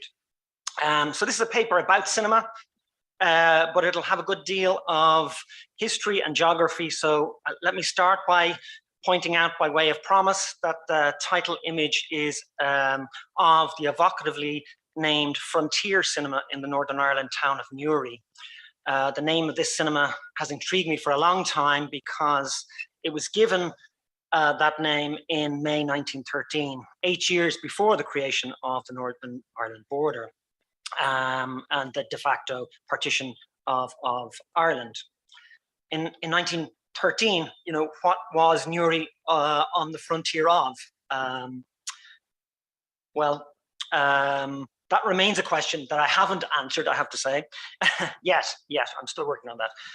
But let me turn to border cinema more generally. And forgive me if I begin in a very elementary way with this open street map of Ireland and Britain, and point out that I'll be focused on the north of Ireland in areas that are remote as much as anything in a small country can be, from the largest cities of Dublin. It's not seen on the map, it's a little bit more south and east, and Belfast, seen here on the right side of the map in the middle of the east coast. The cinema culture of the Irish borderlands is relatively new territory to me. I should say that this is not a definitive study by any means. This is an opening to new research, and it'll certainly be it'll certainly have gaps, possibly errors, but it's not a complete work as it stands. And I should also say that writing about borders at any time, I'm sure, but this is my first experience of it. It's emotionally difficult work, and emotion impinges on the research. I'm thinking about the invasion of Ukraine and the contravention of borders there, certainly. But more germane to this research, I've been thinking about the ongoing effects of Brexit on the Irish border and Irish political life. Although the developments I'm thinking of in the paper happened 80 to 100 years ago, more immediate events bring home their consequences. the border has come back into prominence in the last 6 years or so as the UK has left the EU. Suddenly, Brexit has made the idea of a border between Northern Ireland and the Republic of Ireland visible in a way it hadn't been since the late 1990s, when the Troubles, as the conflict between Catholic nationalists and Protestant unionists and their armed form between Republicans, loyalists, police and the British Army, had ended with a peace process and the Good Friday Agreement in 1998. The demilitarization of the once heavily fortified border seemed to render it non-existent, or at least invisible. One of the most tangible ways, actually, in which a new normality post the Good Friday Agreement of cross-border cooperation in a common EU milieu could be experienced. As the circumstances changed from a norm in which it was politically expedient for the border to be rendered almost non-existent, curiosity as to what the border was, had been, and could be has grown. And it's in this context, perhaps inevitably, I've been drawn as a cinema historian to think of what impact the border has had on cinema, particularly in the places along or close to it. And finally, for first things, I'm using a combination of methods that are somewhat contradictory or hopefully complementary, combining the precision of, or maybe seeming precision, of mapping with such concepts as borderlands that are purposely imprecise because they intend to be inclusive rather than exclusive. But let me say then something about the term borderlands, which I take from two sources, one within film studies and the other from Irish cultural and historical studies. The first source is Gloria Anzaldua's seminal 1987 book, Borderlands, La Frontera, the New Mestiza, and its exploration of a hybrid borderland consciousness in both the metaphorical sense of the limits of national and sexual identity and the literal sense of the boundary between Mexico and the United States, the negotiation of which forges a new hybrid consciousness. Among the important engagements with these ideas within film studies is Hamid Nafisi's critique in An Accented Cinema, where he decries not Anzaldua's ideas themselves, but the romanticization, universalization, and co-option of her formulation. And he stresses that, I quote him, physical borders are real and extremely dangerous, particularly for those who have to cross them. They're not then these utopian spaces, but, and I quote him again, open and infected wounds, and the subjectivity they engender cannot be post-national or postal, but interstitial. So that's the end of his quote. But this sense of the border as wound and of the real and potential dangerous encounters that may be had in these in-between spaces speaks more obviously to the Irish border than ideas of a privileged zone of contact, exchange, and hybridization. At the same time, and this is the second of the sources of my use of borderlands, what I want to look at in thinking about the Irish border is not the one-time or occasional border crossing in an interstitial space, but the habitual processes that those who live in a border region engage in, specifically those who lived and went to the cinema in the Irish borderlands in the 1920s and 1930s, in the decade and a half after the partition of Ireland. As Catherine Nash, Brownie Reid, and Brian Graham argue in Partitioned Lives, the Irish Borderlands, I quote, while partition may have formally defined the border, it was the processes of living with political division on the ground that shaped the borderlands as they emerged after 1921. So the historical period that I'm dealing with has been subject to a good deal of scrutiny in a variety of ways as part of an ongoing public history project called the Decade of Centenaries that's been running since 2012 with the support of the governments of both the Republic of Ireland and Northern Ireland and the British government indeed. These two governments are themselves a legacy of the partition of Ireland by the border. That's divided the Ireland since 1921 into Northern Ireland and what was originally called the Irish Free State, but is now the Republic of Ireland. That historical process was complex I don't have time to explain it in too much detail, but some detail here.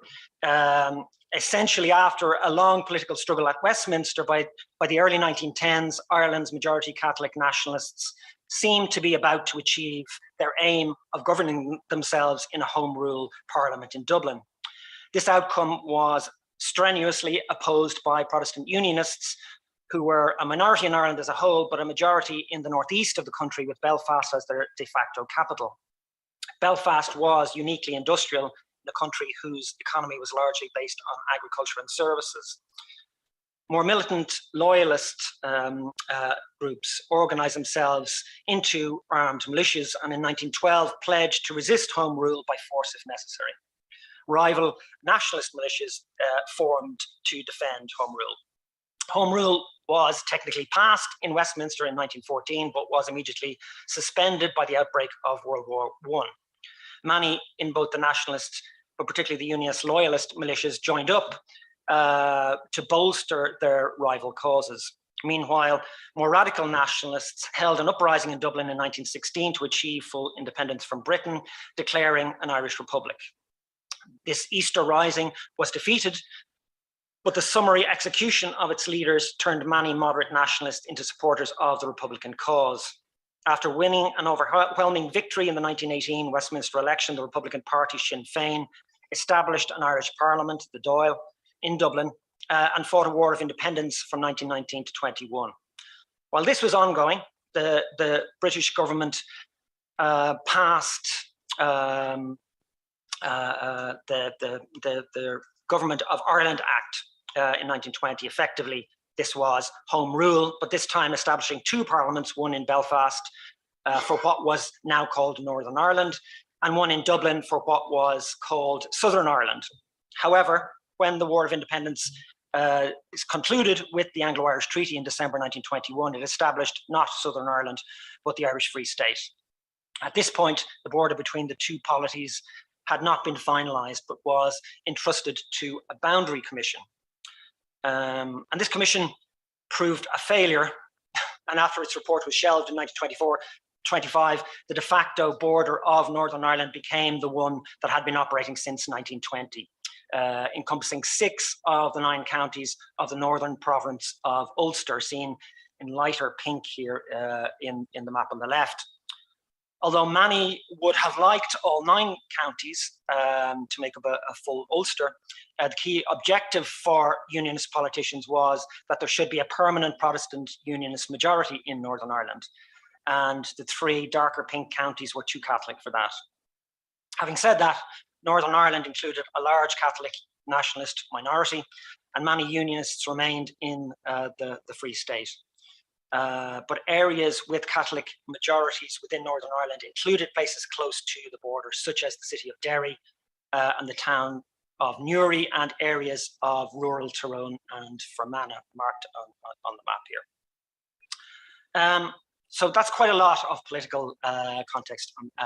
But before the issue of where the border would actually be was resolved in 1925, the Dáil, keen to emphasize and expand its area of legislative autonomy and defined revenue stream, introduced 2 measures among its first pieces of legislation in 1923 that had significant impacts on how cinema would operate along the de facto border. It passed the Censorship of Films Act, and it set up customs posts along that line.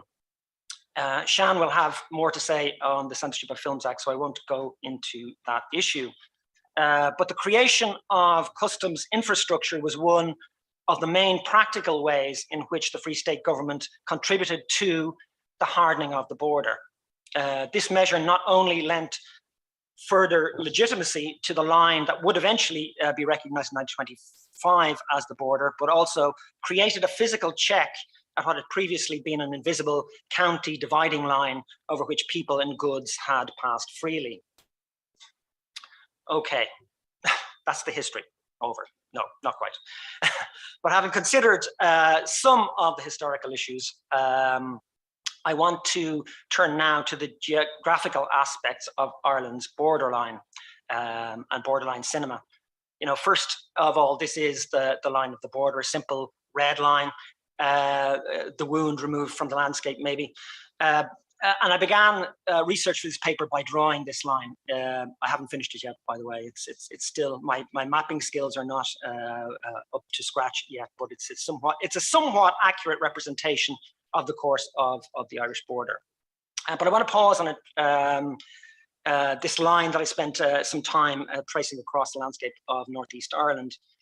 Drawing the line, I've come to appreciate how intricate the border is, how many twists and turns it takes as it wends its way past Derry City in the north to Dundalk and Newry in the east. And I'm going to add some of these details in a moment, but the complexity of the border is indicated to some extent by the fact that it is 499 kilometres long, longer than the 486 kilometres between Ireland's most northerly and southerly points. Much of the border goes through sparsely populated rural areas over farmland, mountains, forests, bogs, and rivers. But I'll be focusing on the more urban parts of the borderlands where cinemas were located in the 1920s and 30s. So let's put a bit more detail.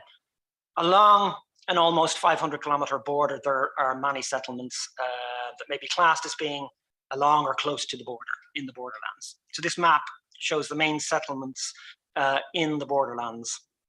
Of these 31 places that I've marked, many are quite small, with only a few hundred inhabitants. The largest at the top of the map is Derry, really the only city with a population of 45,159 people in the 1926 census. In terms of population, Dundalk with 13,996 people and Newry with 12,226 follow Derry in the east, the extreme right of the map here, bookending the border, if you like. And there are some smaller towns along the border. Armagh with 7,400, Strabane with 5,156, and Enniskillen with 4,883, all in Northern Ireland, and Monaghan with 4,636, and Cavan with 3,060 on the Free State side. So I'm not interested in all borderland settlements, even the selected ones that I've named on this map, just in the ones that have cinemas. Undoubtedly, traveling cinemas visited some of the smaller towns and villages without a permanent cinema, but that is definitely work for another day. So these are the settlements that I've been able to confirm had cinemas in the 1920s and 30s. Unsurprisingly, the distribution of cinemas largely follows population, so that Derry had 8 cinemas during the period. Dundalk and Newry had 4 each. Armagh had 3, and Strabane, Enniskillen, Monaghan, and Cavan had 2 each. While the smaller places represented on this map had 1 each. Okay, so that's some history and geography. Having reached this point in the paper, what I'd like to be able to argue is that the border, to a significant extent, severed contact between exhibition venues and parts of the population that they served. I'd like to be able to make that argument, but I haven't found the evidence that I was hoping to, the smoking gun that shows that this was happening unquestionably. So I can only really gesture towards that possibility that may be supported by future research. There are several places in which this seems to be a plausible interpretation of the situation that emerged. The first of these is in Derry. Clearly, cinemas in the city, was serving an increasingly urban population that had moved into the expanding suburbs. The city would also have been the destination for people living in the adjacent villages and rural areas that had little or nothing in the way of entertainment. Before the establishment of the border, those people would have come from the city's hinterland in Northern Ireland, but also from the Free State Inishowen Peninsula in County Donegal, the most northerly part of Ireland. for whom dairy would have been a natural choice for entertainment. And there's evidence for this certainly in the 1910s, special trains being scheduled to take Donegal patrons to and from special entertainments in Derry. There's also witness testimony from the 1950s from people in the borderlands explaining choices of entertainment on their side of the border rather than face customs inspections when attending more physically closer ones on the other side of the border. But I haven't found definitive evidence for the interwar period. The evidence seems less likely to come in some cases than others. Cinema goers in and around Newry in Northern Ireland and Dundalk in the Free State seem to have very similar choices of entertainment that may have made a border crossing involving a potential for harassment of any kind less attractive. Certainly the 25 kilometers journey between them would have had to be made by bus, car or motorbike, a journey that would have involved inspection. By contrast, in the case of Strabane and Lifford, I think we have a case where it's fairly clear, I say, 2 minutes, in which a large town and village join one another within walking distance, and to which the Northern Ireland town offered entertainment for Free State village, that wouldn't have had the population to sustain that entertainment. Before the institution of the border, people from Lifford could pass freely over the bridge that connects the village to the town to attend the Palindrome on Railway Street, which opened in June 1913. After the Commodore opened on Main Street, Strabane in March 1934, people of Lifford would have to pass through the customs posts that had become part of their daily lives on the journey to the cinema. This journey could be done relatively easily on foot, minimizing the interaction with border officials. Under these conditions, it seems that cinema going could continue as a cross-border activity. This is a rather speculative way to end the paper, I'm afraid, but more work clearly needs to be done on the topic. But I hope it's been useful to elucidate aspects of cinema going in the Irish borderlands in the interwar period. Thank you very much.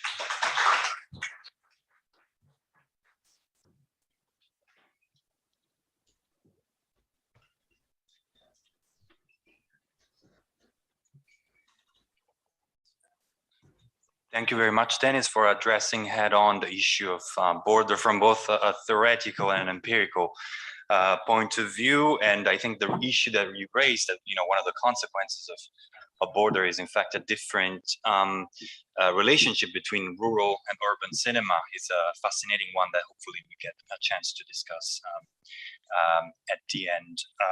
I now present the second paper by Sian Barber from Queen's University Belfast. She's joining us remotely, and she's a senior lecturer in film studies at Queen's University Belfast and the author of Censoring the 1970s, the BBFC and the Decade That Taste Forgot. Also the author of The British Film Industry in the 1970s, Capital, Culture and Creativity, and Using Film as a Source. She's currently working on a full-length study of local and regional UK film censorship to be published by Manchester University Press. And today she will present a paper titled Looking South and Across the Water, Establishing a System of Cross-Border Film Censorship in the New Northern Irish State. And I leave her the floor. Thank you. Can I share my screen at all? Of course, please do. Thank you. Oh, it's saying host disabled participant screen sharing. So I can't at the moment. 1 second. Thank you.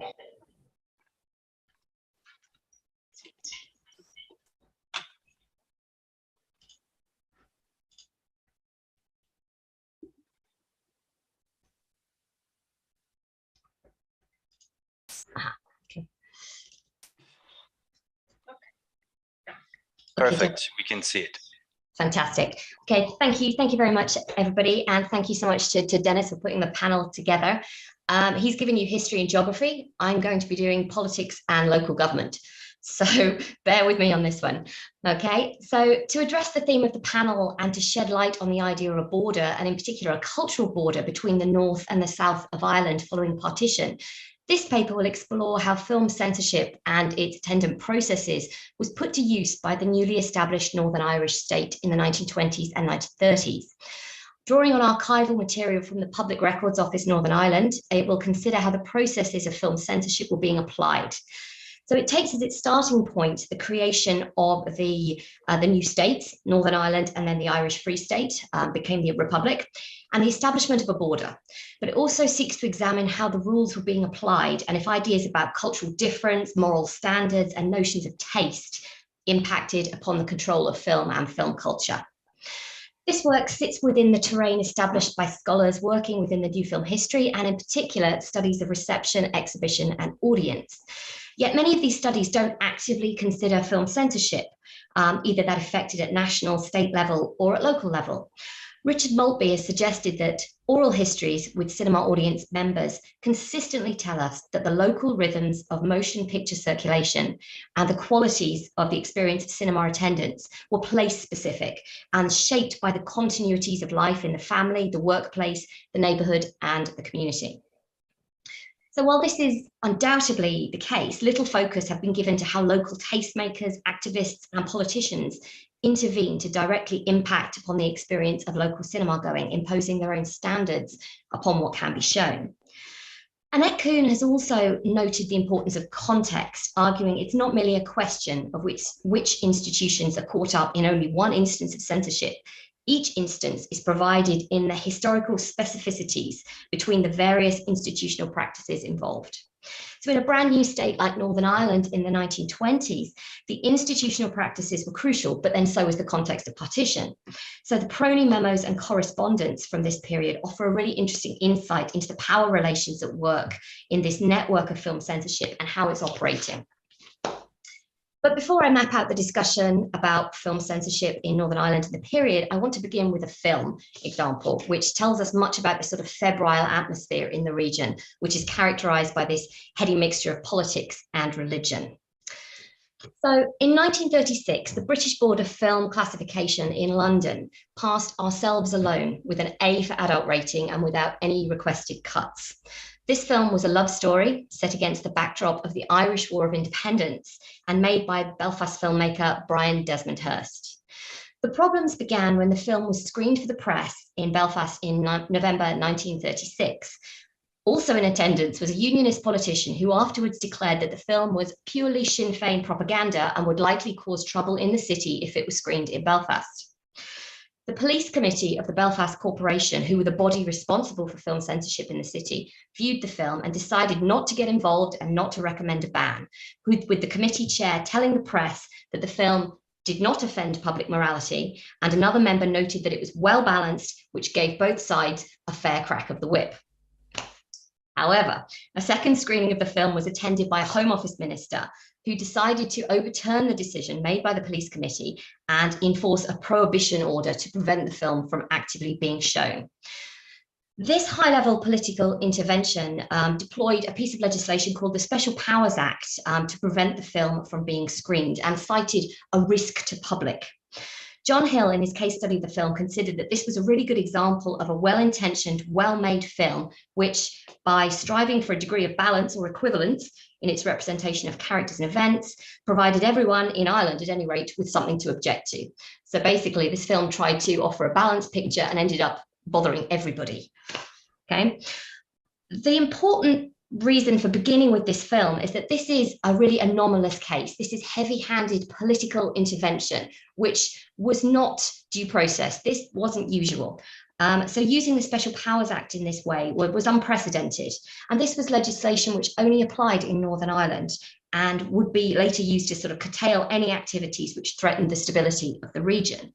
But this was not how film censorship in Northern Ireland had been set up, and this was not how it operated. it's an anomaly. So here we have an example of the British state intervening to overrule a decision made by the London-based BBFC and the local decision being made by the police committee who were responsible for Belfast. So the power to overturn, challenge, or ignore a national decision on film culture in favour of a local one is available to all local UK councils. This is a historical right granted by the conditions set out in the Cinematograph Acts of 1909 and 1952, and one which still exists today, albeit it's not often called into play. Created in 1912 to act as a buffer between the industry and film audiences, the BBFC was granted no formal powers, only the power to offer recommendations, albeit advice that was usually taken. Local councils and authorities had the power to ignore or overturn the advisory certificates issued by the BBFC and to make alternative decisions because they had control of licensing. They could refuse to grant a license for a cinema if they disagreed with the content that the licensee was proposing to exhibit. So the BBFC was created to act independently from government, yet that's a little bit disingenuous. From its earliest days, the UK Home Office was heavily involved in its structure and its staffing. And in the 1920s and the 1930s, the Home Office took the lead in liaising with local authorities. So to try and distinguish the BBFC from government, from sort of state action in this period is very, very difficult. So an exploration of the archival material from the Public Records Office reveals that a system of film for censorship in Northern Ireland was carefully considered in the early 1920s. A letter from the Under-Secretary of State for the Home Office to the Belfast Authority in 1923 alludes to model conditions crafted in 1917, which was circulated as a framework for exhibition licenses to all local authorities. And the letter's author explains that it appeared that the principal licensing authorities had adopted some of these model conditions with or without slight modifications. And the letter kind of goes on to say that there's a difficulty here in that there's a lack of consistency. So he says there's a certain want of uniformity in the action of licensing authorities throughout the country. It may not be possible to secure complete uniformity owing to the differences in local conditions, and the Secretary of State is far from wishing to interfere, but he is sure, however, that they will agree that it's very desirable to secure uniformity of practice as soon as possible. So here we can see a direct acknowledgement that a single system of film censorship for all of the UK isn't really viable because of local conditions, and yet crucially, it's still seen as desirable to avoid inconsistencies and anomalies. If we look closely at the model conditions, we can see exactly what they're trying to do. Okay, so this is just a copy of the model conditions recommended in 1917. And they state no film should be shown which is likely to be injurious to morality or to encourage or incite to crime or lead to disorder or to be offensive to public feeling or which contains any offensive representations of living persons. Okay.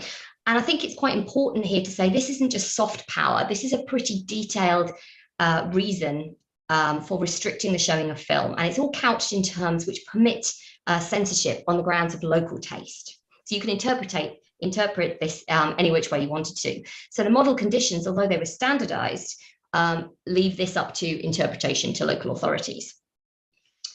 So the material and the implementation of local film censorship in Northern Ireland is really interesting, but it's important to bear in mind, and as Dennis has sort of outlined, that this period, the sort of 1917, 1923 period, is incredibly political. So this run of correspondence that we can sort of track at Prony is political, it's not cultural. So the Home Office is spelling out the terms and conditions clearly so the newly created government of Northern Ireland can decide if they want to abide by the existing system of censorship, which covers the UK, or will instead look to the newly created Republic for guidance on film. And a memo from July 1923 wonders, what is the Northern government doing about film censorship? Have they set up a censorship of their own, or do they accept the decisions of the English Board of Film Censors? So Northern Ireland occupies a really interesting place at this historical moment.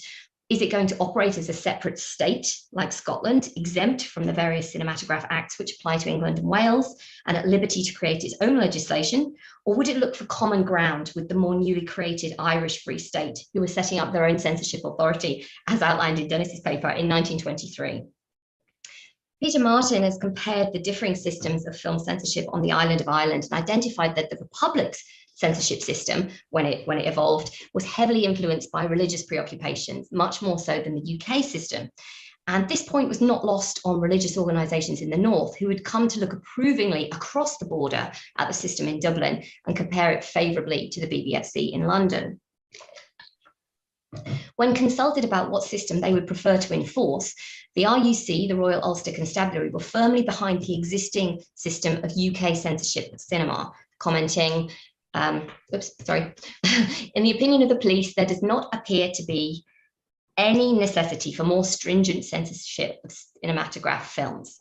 None of the films shown can be said to be of a dubious moral type, and generally they're not of a character which would tend to encourage crime. The films shown in Ulster have in every case been previously shown in GB, and therefore the precautions taken by the Board of Film Censors and by the trade is sufficient protection for Ulster. So here we see the RUC reminding the city authority and the authorities in Belfast that the framework of censorship is in place, albeit that it comes from London and enforced locally, and that all the films shown in the city will have already been exhibited elsewhere, and that they actually don't have a desire to get involved in trying to police a different set of regulation which is specific to Northern Ireland. Yet even adhering to an existing system meant paying attention, decisions being made locally, while at the same time agreeing for Northern Ireland to be folded into a more general UK framework of legislation. So when the Cinematograph Films Bill of 1927 was being drafted, its specific objectives were to stimulate production of British film, but it doesn't really take into account the specifics of Northern Ireland. So a Belfast Home Affairs memo points out, the bill as drafted does not apply to Northern Ireland, but the Board of Trade have inquired whether the NI government desire to have it brought within the scope of its application. As I have stated, the primary objective of the bill is to foster the development of the film producing industry in GB. There is no such industry in Northern Ireland, and it may accordingly be argued that on a purely domestic point of view, the application of the measure to NI is unnecessary. It would, however, be more consistent with the steady policy of economic solidarity pursued by the Northern government to extend to our province the protection afforded to the British film industry by the provisions embedded in this bill.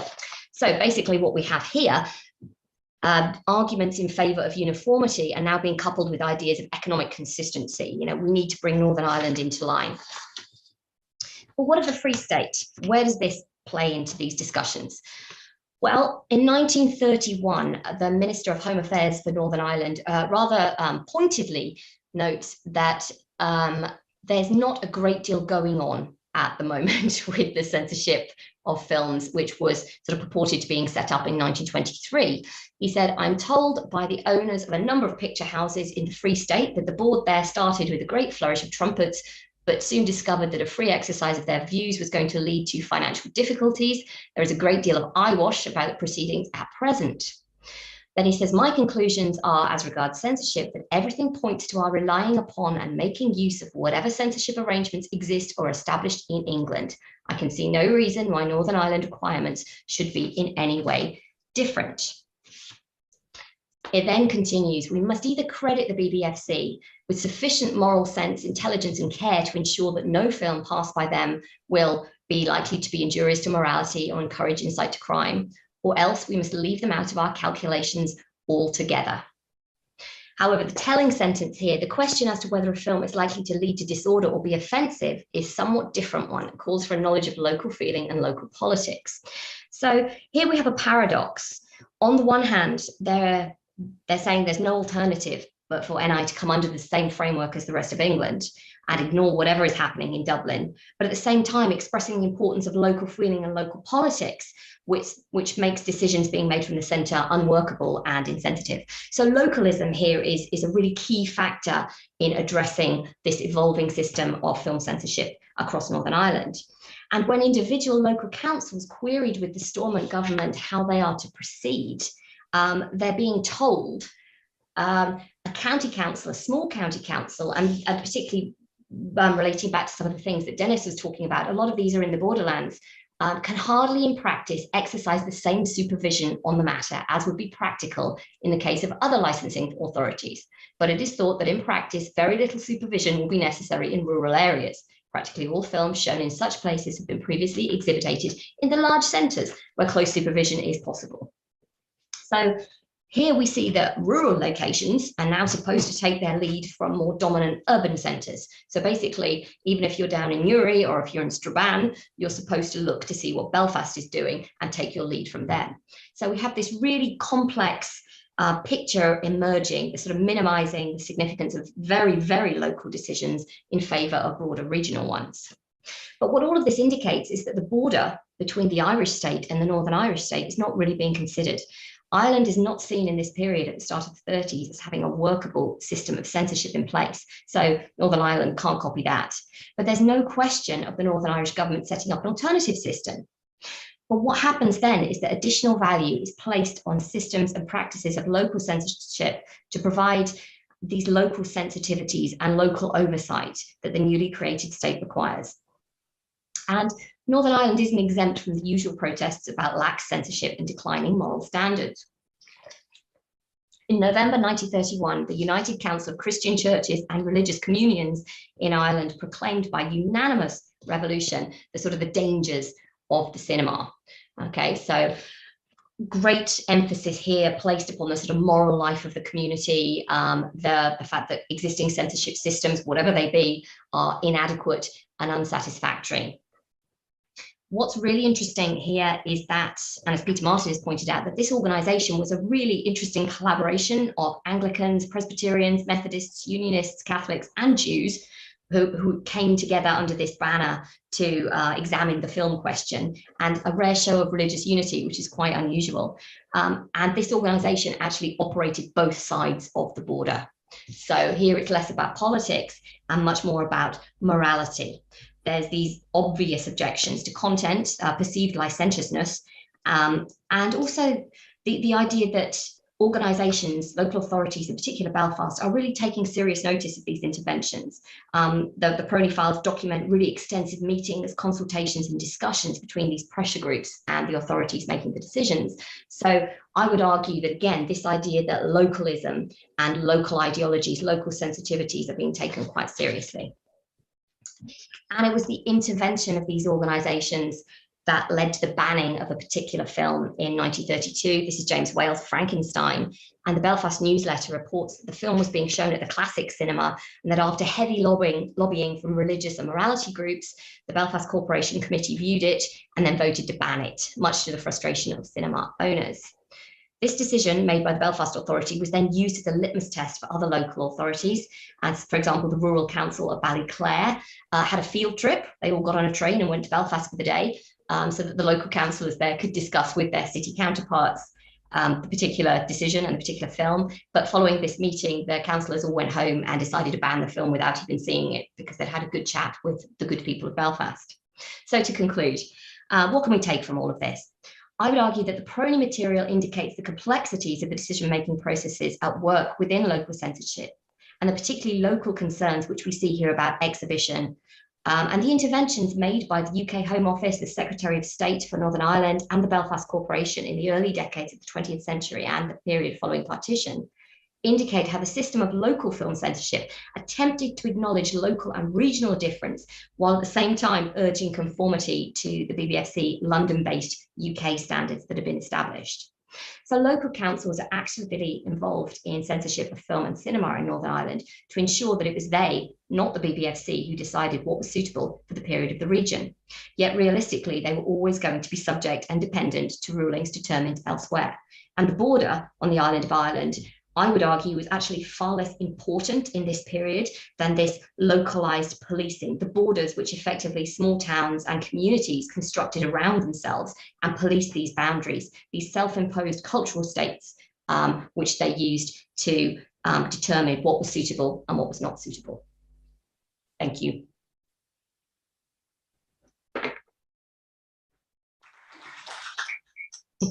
Thank you very much, Jan, for this very detailed reconstruction of the tensions between the local and the UK-based systems of censorship, which makes very tangible the multidimensionality of cinema as something that is supposed to be monitored, censored, instrumentalized, also for the formation of statehood and nationhood, which is something that reminds me of some of the points addressed in the keynote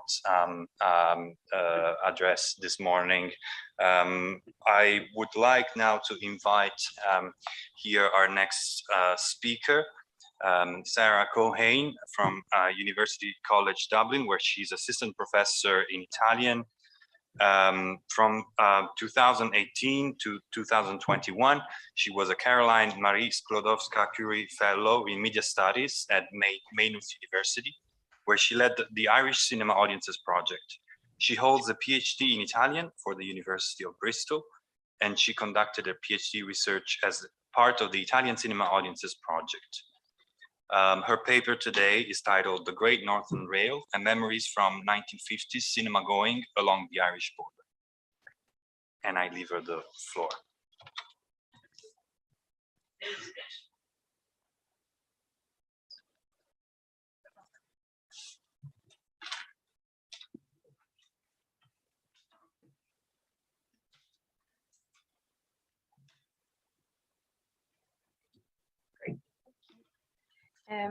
Okay, so good afternoon, good evening, everyone. Thank you to the conference organizers, and thank you also to Dennis for putting this panel together.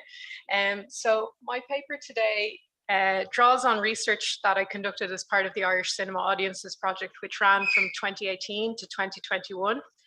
Using oral history methodologies, this project examines the place and significance of cinema in the lives of 1950s cinema goers. As part of the oral history data collection, I conducted a combination of questionnaires and video interviews with 15 participants from different parts of County Monaghan, which is the focus, the geographic area that I'll be discussing in this presentation. These participants came from towns that are all close to or along the border between the Republic and Northern Ireland. And in this paper, I'll use a combination of oral histories and archival sources to explore the lived experiences of 1950s cinema goers on the south side of the Irish border. In particular, I'll focus on the town of Clones, which you can see represented here on the map by the red pin. So the interviews collected in 2019 were part of a wider study of cinema going in the Republic. And as such, the interview format and structure was not designed to specifically interrogate Monaghan cinema goers as audiences at a border, or borderland audiences, as Dennis termed it. However, in this paper, I'll illustrate how these initial interviews reveal certain local dynamics that remind us that even within a relatively small national context like Ireland, our understanding of a country's cinema history can be greatly enriched when we attend to regional specificities. And I think Shan's paper highlighted that very clearly. So the aim of this paper is to open up a dialogue about some of the factors that can be considered when thinking about how new cinema history approaches can be used to deepen our understanding of audiences at borders in general, but equally, what can cinema history tell us about Ireland's north-south border? In exploring these questions, I'll look to consider how local cinema going was facilitated by the region's cross-border rail network known as the Great Northern Railway, or the GNRI. And in particular, I look at how the memories of Monaghan cinema goers are interwoven with memories of the local railway. Through a case study of the town of Clones, I'll document how the history of the local cinema and the history of the Great Northern Railway Company intersect. So before discussing the case study, though, I'll just briefly consider this question of railway memories and how it comes through in the interviews. In the interviews that I conducted, the Great Northern Railway is typically recalled as a boon to the social and economic fabric of border towns. Growing up in Ballybay, a town in the centre of County Monaghan, which is located approximately 100 kilometres from Belfast and 120 kilometres from Dublin, Tony, who you can see in the photo here, he recalls how the rail network created a sense of connectedness with the two capital cities.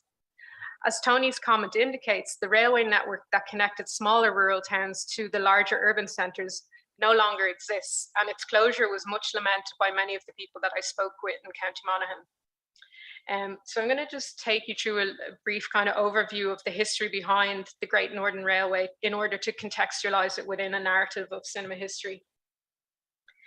So the Great Northern Railway was established in 1876 However, the first railways appeared in the region some 40 years earlier in 1836 with a line that connected Belfast to Armagh. Over the course of the century, the rail network expanded south to Dundalk and Dublin and west to Donegal and North Derry. There were 3 different companies which were responsible for these various sections of the railway, and in 1876, these companies came together to form the GNRI. The construction of the railway predates, obviously, the north-south border, which was established in 1920, as Dennis outlined, following the signing of the Government of Ireland Act. And this political agreement laid the foundation for the partition of the island of Ireland. The geographic border would subsequently be drawn up following the Anglo-Irish Treaty in 1921. As historian Dermot Ferreter has noted, the geographic border that was drawn up by the Boundary Commission in the 1920s was arbitrary in nature, and I think we've seen that through Dennis's presentation as well. As Dennis mentioned, the drawing of the border was based on the original county lines, which date back to the 16th and 17th century, and as such, they paid little or no heed to the cultural, social, and economic factors that were at play at the time of drawing it up, obviously. So the Great Northern Railway crossed the border at no less than 17 different points, making the idea of a physical border almost impractical. Indeed, during the Second World War and into the 1950s, the railway network would be used by smugglers to surreptitiously transport everyday goods that were in short supply in both territories. As Peter Leary notes in his book, Unapproved Routes, this widespread smuggling was primarily carried out by women who traveled from both sides of the border to acquire household goods such as flour, tea, eggs, and alcohol. The goods most in demand typically depended on the smugglers' direction of travel, with white flour being in short supply south of the border, while alcohol was less readily available in the north, as you might imagine. The role of the rail network in the lived experience of border community cinemagoers is clearly highlighted by the fact that cinemas north of the border were closed on Sundays, while this was not the case in the south. While the quote that you see here comes from an unidentified clergyman, while this could be easily mistaken as a comment on the corrupting influence of cinema, of which there are many examples within Irish press discourse, and I think we got a sense of it as well from Sean's presentation. The moral panic that is expressed here on this occasion was in fact a response to the Ulster Railways Company's decision to start running Sunday services in 1839. So there's this kind of parallel in the discourse around cinema and the railway as a kind of phenomenon of modernism. As Dermot Ferreter also notes, another aspect of the border question was the social attractiveness of the South. This was particularly the case during and in the years after the Second World War. So for citizens living to the north of the border during wartime, the railway provided an escape from the dark days of blackouts and curfews. As an American soldier who was stationed at the border in County Fermanagh, Philip Callaghan recalls how, and I quote here, the Free State glittered brightly compared to the reality of wartime restrictions in the north. And that quote comes again from Peter Leary's book. As we'll see in the case study of Clones, Sunday cinema going, which was facilitated by the region's rail network, would continue to be part of the social attractiveness of towns to the south of the border in the 1950s. In thinking about the relation between cinema going, and the railway, Lynn Kirby refers to the idea of the railway as a proto-cinematic phenomenon. In Kirby's terms, the train can be considered to be a mechanical double for the cinema, which allows for the transportation between different realities. The parallel drawn by Kirby provides a helpful starting point when thinking about the way that the railway allowed cinema goers in border communities to access alternative realities, both literally by crossing into another jurisdiction and figuratively by transporting them to cinemas across the border, which in turn allowed them to visit worlds of fiction, fantasy, and dream. Just as the railway helped to broaden horizons, as is reflected in this quote, which comes from the Magic Miles exhibition, which was held at the Monaghan County Museum in 2008, many of the empirical studies of cinema audiences that we've seen emerge over the last couple of decades within the field of new cinema history, they really echo this idea. I'm thinking about how we repeatedly hear participants commenting on the way that cinema allowed them to connect with realities that were beyond their day-to-day existence. So with that in mind, I'm going to move on to the case study of the Luxor Cinema in Clones in County Monaghan. So located just a kilometre from the border, and if you can remember it from Dennis's map, it was quite clear to see how close it is. In the first half of the 20th century, Clones was a busy market town, and during this period it had a population of just over 2,200 people.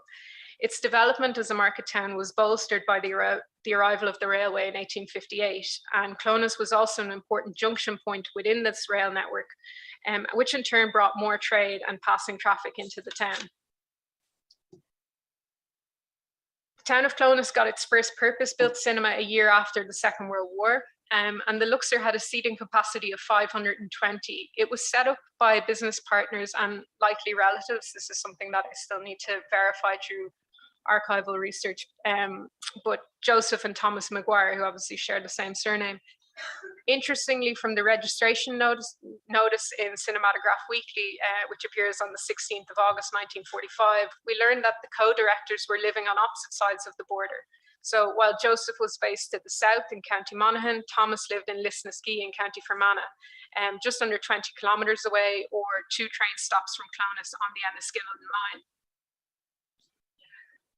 Prior to the opening of the Luxor, the town's only other cinema-going option was located in St. Joseph's Parish Hall, managed by the local Catholic Church. St. Joseph's had a strict seating policy that required unmarried men and women to be segregated. When the Luxor cinema opened in October 1946, the local audience delighted in the novelty of having a modern cinema in the centre of town. Hugo, who we'll hear from in a moment, is a native of Clones, and he recalls how the Luxor was a state of the art for its time, and he's fond memories of attending weekly matinees with his brothers and friends throughout the 1950s. He describes how its red velvet seats, soft lighting, and sweet shop meant that the Luxor offered an altogether more sophisticated cinema-going experience when compared with St. Joseph's Hall, which you see in the photograph here. However, when it came to the management of the cinema space, St. Joseph's Hall appears to have set a standard for the Luxor to follow. So in the clip that you're about to see, Hugo recalls how this standard of strict discipline was upheld by the cinema's head usherette. I'll just play this clip.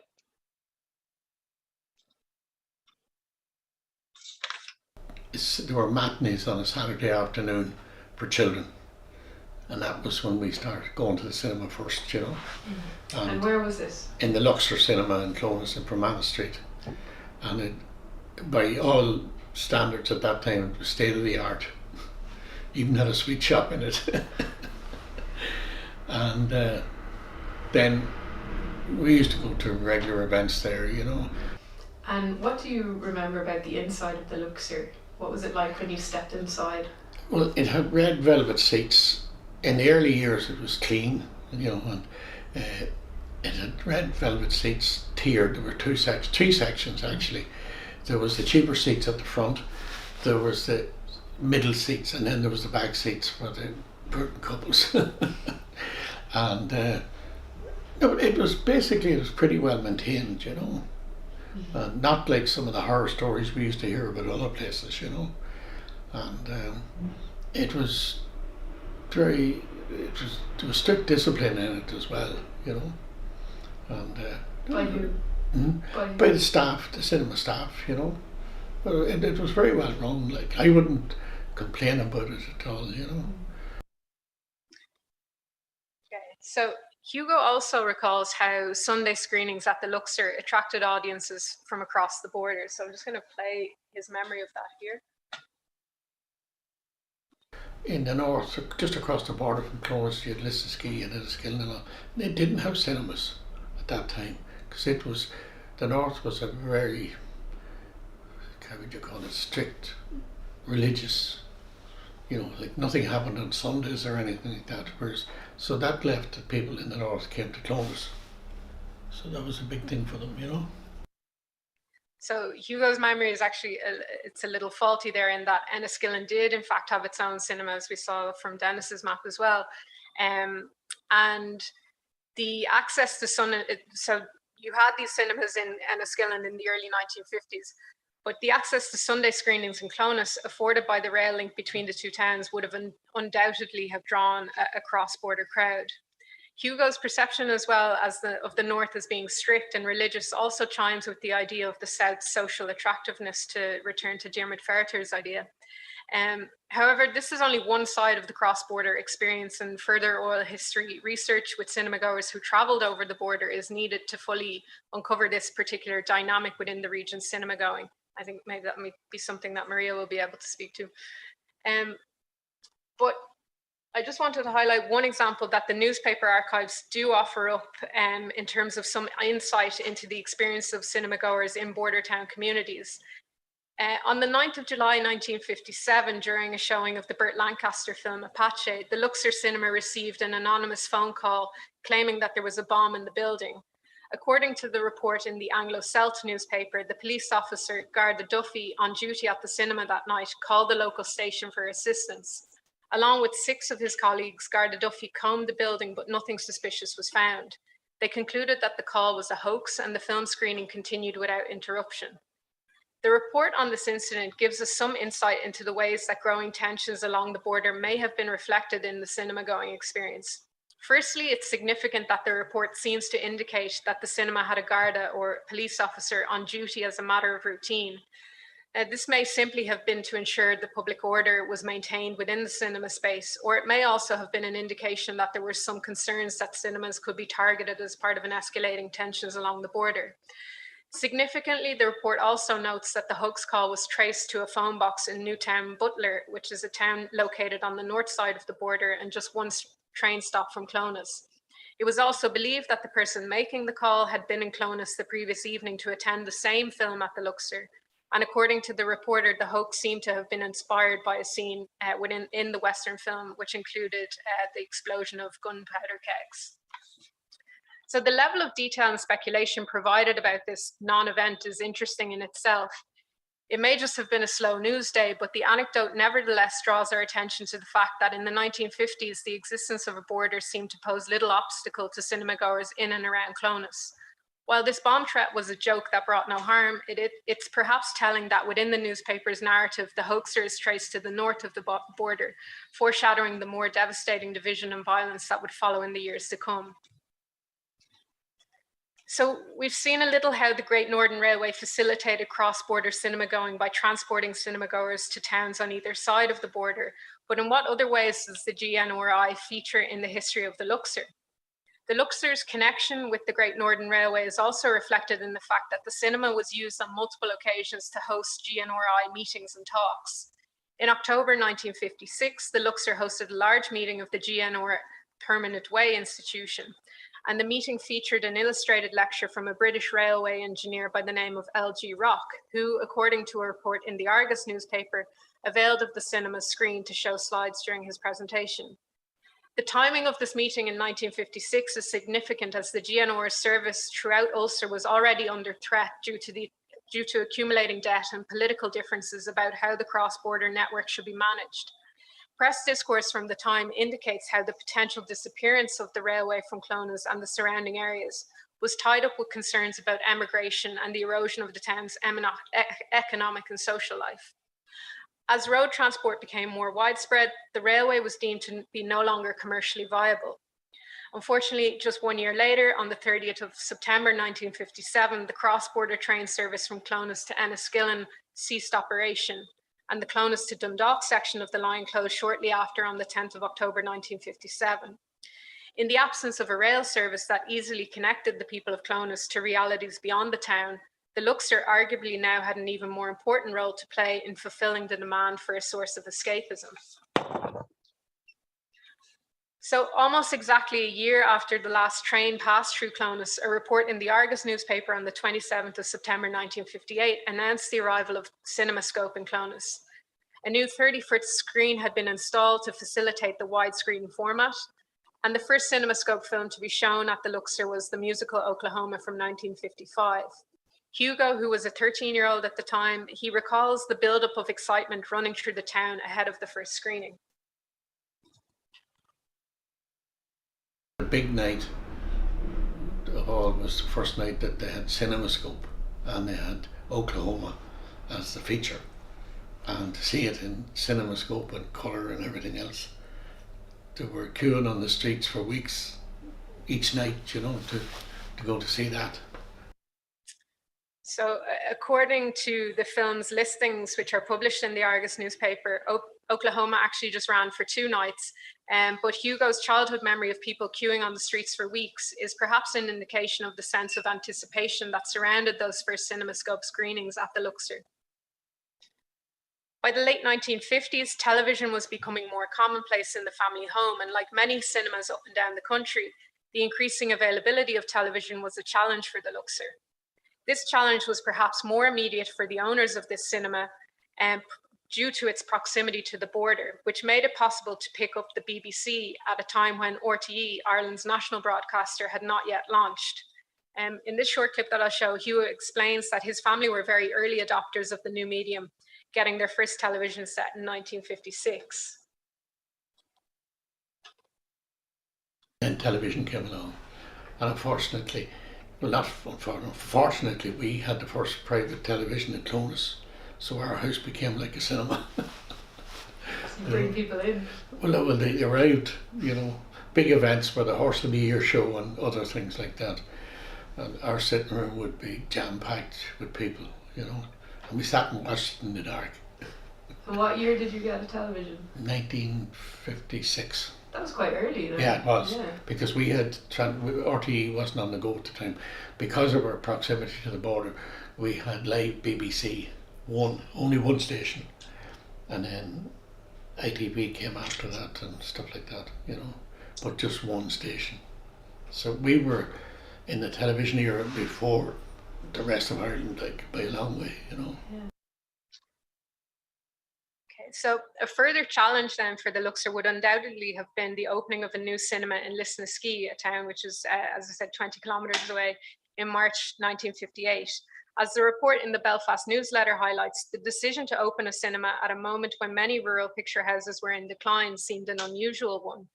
Further research is needed to uncover the factors that led to the establishment of the Astral Cinema, but given its proximity to the border, we could perhaps see the move as an attempt to encourage local cinema goers who are inclined to travel south to stay put. As we've seen, the history of cinema going in Clonus intersects with the town's railway history, which in itself tells us something about the evolution of partition between north and south. While the closure of the railway significantly altered the physical infrastructure that allowed border communities to freely traverse between jurisdictions, its disappearance overnight could not erase the fact that the everyday lives of people on either side of the border were woven together in a myriad of social, cultural, and economic ways. Cinema going was one aspect of social life that was impacted by an arbitrarily drawn border. And as Peter Leary writes, propaganda, imagery, and ideology alone cannot account for national identity and allegiance or otherwise to the nation state. To gain real traction, it must also correspond to the structures of everyday lived experience and social relations. I think in order to offer a more complete study of the lived experiences of 1950 cinema goers in border towns, this oral history research obviously needs to be extended to include the memories of cinema goers in towns like Lisnaskea, Enniskillen, and elsewhere. And in doing that, the questions I would pose are, what can cinema memories of audiences on both sides of the border tell us about the way that national identity was challenged, reflected on, and shaped during these years? What nuances of difference can be detected in the responses to individual films and stars? And to understand this better, we need to capture the voices of more ordinary cinema goers. So in this paper, I've offered a perspective from one side of the border, but I hope that this provides an inroad for thinking about some of the layers that make up the history of cinema going along the north-south border. Thank you.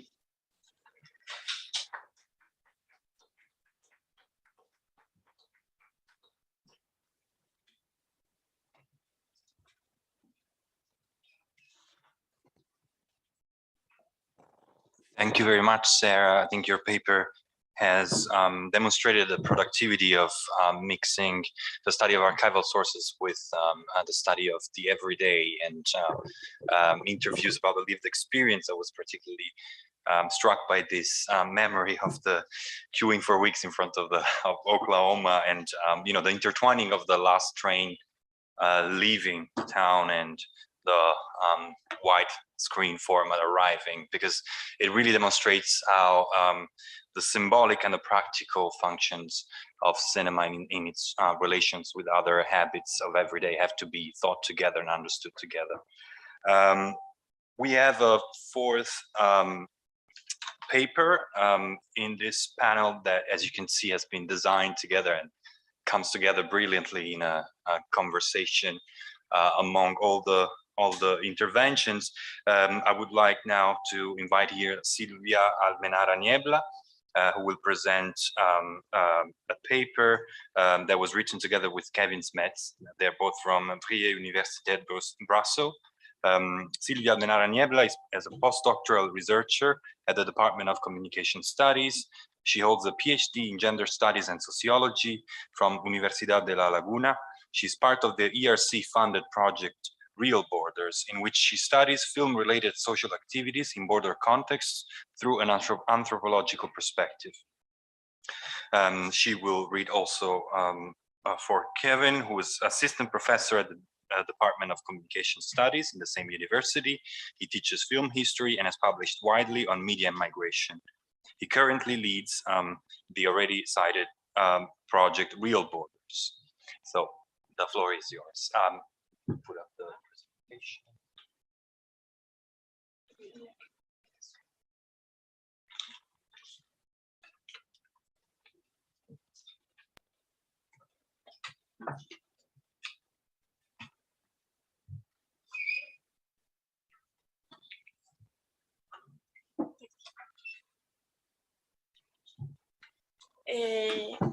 Okay, thank you very much. Thank you, Dennis and Sarah, for also create this amazing panel just focused on the Irish border. I'm going to present here some preliminary results of almost 3 months of ethnography conducted in different borders that Dennis and Sarah has already mentioned. And the idea that emotions are a powerful mechanism of border works, meaning that emotions play a relevant role in the social construction of borders. Not just because sometimes when we talk about borders, we always think about macro perspective. So this is more an idea of thinking about borders in a micro level, or how people create through their own narratives borders. And yeah, my idea here is to think about this, to think about how emotions could also be an important point to understand borders, but also how cinematic experience related to the memories of cinema going, but also current film club practices and intimate screenings can also give us this understanding of how we can, in the narratives of people, how we can understand the role that emotions play when we talk about borders and when we construct our own idea of borders. So this research is part of the Real Border project that also has been mentioned. And the idea is here with the project is to consider not just borders as a line of a map, but also questions of belonging, identity, and imagination through films. Asking how different actors use films to construct, contest, or experience the border. We have been in Ireland during these 3 months, but we are also going to explore the Spanish-Moroccan border and Turkey and Syrian border.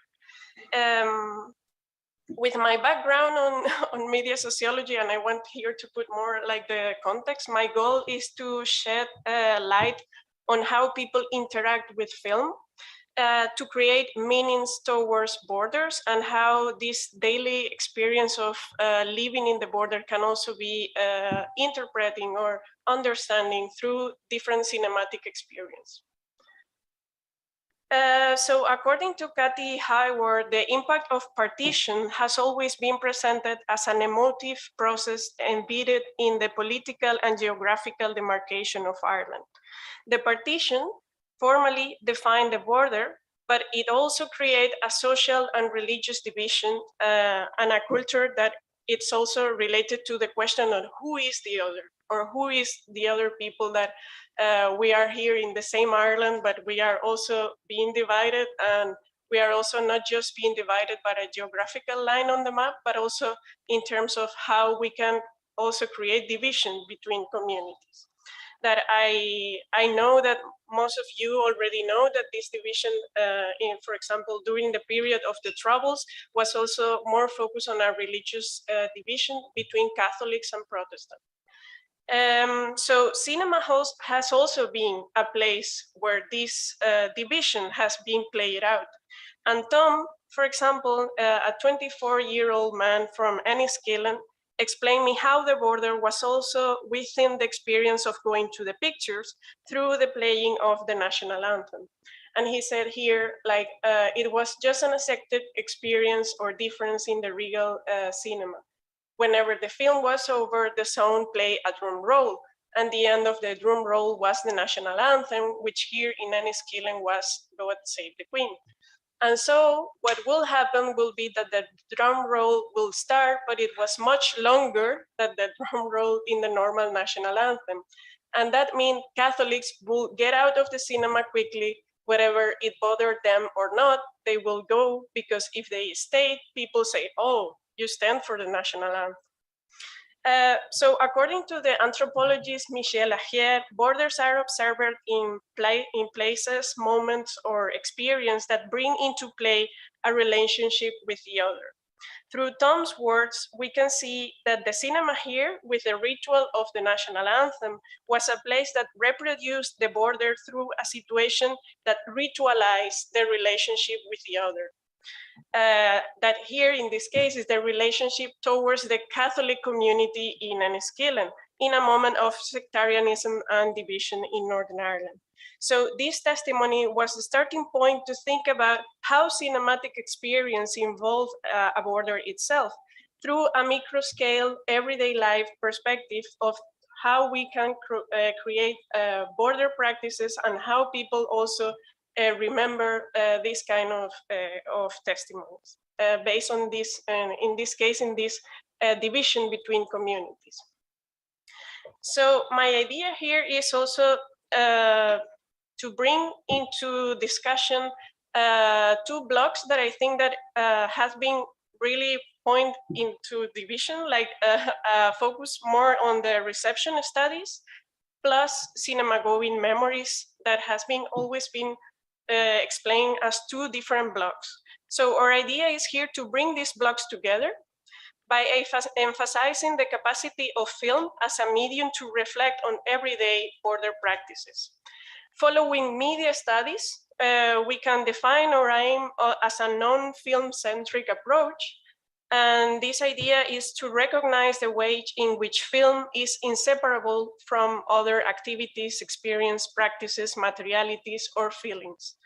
And the idea is to understand social reality and the configuration of a broader processes, social processes, through the link that people create in the experience of the cinema. So our idea here is to shift in the focus from cinema and film and position them in daily practices, experience, and context, but also emotional landscapes, as you will see, as social settings on the culture in which they are embedded, that in this case is a border culture, but also film, how film as a cultural artifact can be the starting point for reflecting on the meaning of borders and how we also relate to them. And you will see how this is connected also with my methodology. So here also we bring into discussion three different studies or tradition of studies: film studies, border studies, and emotions. The idea is here is to understand film as a social experience, as we have already discussed here in this conference, but also how reception studies needs to be conceptualized in a further range of activities, artifacts, and interpretation. In the literature of borders, we are here to understand, I want you to make you understand the concept of border work that is not, as I been explaining, is not just in the macro perspective, it is also in the micro levels. So how borders are performed, reproduced, and contested by people, and how border memories can also be not just reflected on media discourses, on political speeches, on museums, on literature, but also in everyday talks, narratives, and commemorative practices. And this concept of emotive scapes, following Appadurai, that it's the concept that emotions are not just intimate processes, but also that emotions are related with more general and collective process that in this case is related as well with the idea of the border. So as I've been saying, this is almost this is a study of almost 3 months of ethnography conducted in different border towns along the Irish border. Enniskillen, Belcook, Black Lion, Castleblaney, Clones, and Donegal town. This is based on 40 interviews with people who were born and or live in border towns. And the profile of the participants were people who used to go to the cinema in those places, but also people who currently participates in film clubs. And this idea of the film clubs create or makes us understand or create a new methodology that we are trying to create in the framework of the project, and it's the idea of a cineforum. A cineforum is a method that we are trying to reproduce in each different border of the project, and it's the idea of bring people together, around 5 to 7 people, and make them discuss a film. And the film is based on a database that we are also creating in the Real Border projects. And this, in the Irish case, there were 6 films. So people were in the same rule. They from this list, they select between or together which film they want to see. And after the film, we have a discussion. This discussion was not moderated by me. The discussion was really open. So people just talked about the cinema, about the film, sorry, and the emotions and the experience that this film has evoked on them. So the idea is to just use this structure that the Irish border towns has of film clubs to reproduce this in the framework of the project. So that's why we also create this, or we are always, we are trying to reproduce this kind of methodology in the other border, in the other border contexts such as Spain and with and Turkey and Syria. So well, in recent decades, the anthropology of emotions has shown that emotions can be considered a result of or effect of social processes. The Irish border and the violence associated with it has also have an effect on how people continue to understand the border. Even today, when the border is not crossed by everyday physical violence or checkpoints, memories evoked in the cineforum sessions and interviews allow us to reflect on how film can shed light on the meaning of borders by interactions, experience, memories, or imaginations rooted in everyday lives. At one of the cineforum sessions organized in Castleblaney together with the people of the film club, the participants in the session choose to watch one of the films of the database of our project called Border Tales. This film is a documentary based on a collaborative project with school children interviewing their grandparents about their life on the border of Derry and Strabane area. After viewing the film, participants commented, the film did not dissociate the border from the troubles. To which John said, they are inseparable, I think. And Aileen then responded, the border represents fear for a significant part of a community. And David replied, my mom and us, our life is literally, our house, is literally 5 to 6 minutes away from Crossmaglen. But my mom, every time we drove through, she has this habitual anxiety. Because when she was a girl, you just did not go there. You weren't allowed to go. It was literally a war zone. So this testimony from David and others came up next in the discussion, generate an important debate about the meaning of the border and the social significance that it has. For Aileen and David, the border is related to a feeling of fear deeply rooted in memories based on their own experience or that of their own close family members.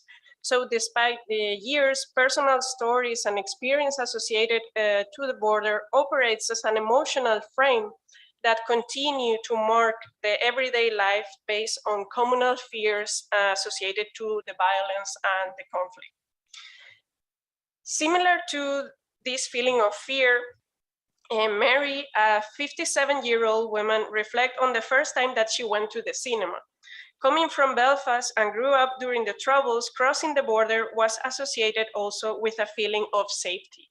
And she said, I grew up during the Troubles in Belfast. We moved to Ireland, the Republic of Ireland. It was a threat for us because of the Troubles in Northern Ireland. We'd never go anywhere. I think I never been to the movies until I came to Blaney, to Castle Blaney. We never go to the cinema because it wasn't safe in the town center to go to the cinema, and we got to see the movies here. It was fantastic.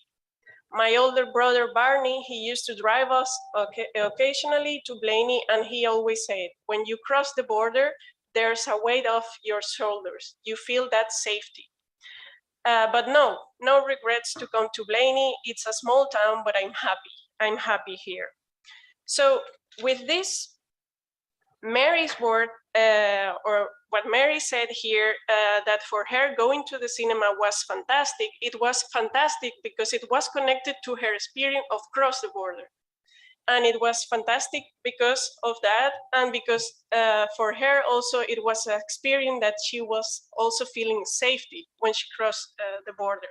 So according to Maruska Sbasek, specific problems of border regions may stir up people's emotional reactions on their perception and actions. In that sense, Mary's decision to move to Castle Blaney has an effect, happiness.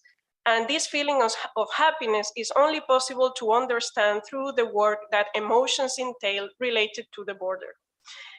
Marianne, a 67-year-old woman from Crossmaglen, reflected on her cinema-going experience when she crossed the border to Castle Blaney. And she said the same, more or less, that Mary.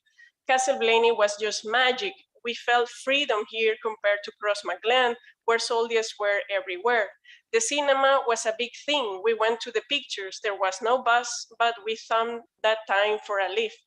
We weren't supposed to do that, but we did it. And you get a lift on the back of a lorry of a tractor. That was my experience coming here, getting into a car, and the freedom that you had here. You felt freedom here compared with Crossmaglen, with soldiers and that. So according to Oz and Oskarar, going to the cinema has always been associated with the idea of escaping from everyday life. In the Irish context, going to the pictures, as they usually refer, implies escaping from the violence that in many cases affected these areas. For when Marianne say here that Castle Blaney was just magic, this is also another connection with what I was explaining before. It was magic because she can also cross the border and feel free and feel also as well safe. So for Catholics living in the border areas of Northern Ireland, it was more common for them to socialize in the south to avoid unpredictable violent moments. Moreover, with the increase of violence in border areas, the sense of freedom or feeling free in the south was more evident, a feeling that still marks the meaning of the border for certain people. And here, for example, in the Cine Forum session in Enniskillen, they say they felt safe on the southern side of the border. And I know there are plenty of people who still feel more relaxed in the south than in the north. So in the interviews conducted, some people from villages in southern areas often recall on the sense of guilt that they usually felt, and because they were living their lives, they were going to the pictures, they were going to dances, play bingo, while in the north people were dying and they were just doing nothing. And this is, for example, one of the of the emotions that Sean, an 84-year-old man, evocate when he talks about this idea of feeling guilt. And he said, like, there was also a funny feeling of guilt. That was so that Ma was a hotbed and families were being killed there, and there was a whole war, and we were here just, doing nothing. So with these quotes, I want also to make you understand how this idea of the border is also connected with the feeling safe plus cinema going experience of feeling this magic of going to the cinema. But I also want to, and I will try to be brief here. I also want to make you understand, for example, a common topic that was advocated in all the Cineforum sessions, that is this idea of forgiveness, and how forgiveness and reconciliation are also important part of how people understand the Irish border, and how not just these memories that we have already seen that are more connected with how they feel safe in the past, but also how the future is evocated when we saw a film, or in this case in Clones, when they select a film of 1976. And they say, and I think that the protocol has to make sure that it doesn't start again, like this violence. No, I feel that we were not out of that danger, So according to Ercole, the relationship between memories of cinema attendance and geographical spaces are relevant to understand that film does not only occur in the cinema, but it's also a social practice that affect everyday life through a series of activities. So John here, for example, a 46-year-old man, reflect on the idea of border as a bridge, border as a space that we can create a community, not division, but community togetherness. And it was funny because when we were talking about this idea of his cinema going experience, he just go to Derry Girls, the series, and he said, and he was referring to a moment on Derry Girls when Catholics and Protestants are together, and the only thing that finally they thought that they have in common is their parents. And John said to me, but they are not just their parents, it was also the cinema. So going to the cinema, he said, whatever in any skill in the 70s, in the 80s, or in the 90s, that it was something that we Catholics and Protestants shared. And we were just we all had hearts and minds moving with that. So I think that it was also an interesting point to make. And just another quote that in this idea of resisting everyday bordering is this quote of Angie, a woman of 60 years old, that she also emphasized this idea. If we all feel the same pain, we all feel the same joy. So could we somehow recognize that it is there, and that a huge mistake has been made on all sides of the community, and look to the common good of Ireland and the principles that we will be safe? So to conclude, as I already said or mentioned, our idea here is to discuss not just cinema as a site of memory. That is also, this idea was also in the keynote this morning, but also film as a site of memory, as a sensory artifact that has a significant value through its ability to evocate common emotions and share meanings about borders, and how emotions can be also understood as a powerful mechanism of border work in constructing or maintaining borders through interactions, memories, and imagined experience, root in this case of Ireland in cultural trauma. And thank you very much. I'm sorry for that.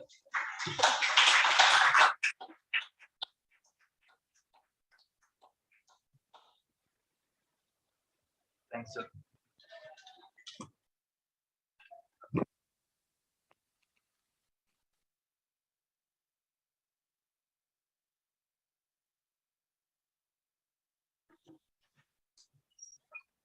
Thank you very much, Sylvia, for presenting so clearly the methodology and the results of the case study that works at the micro level, but that is, as you said, it's also thought of at a more expanded level. And I really liked the conclusion here on the sensory artifact, which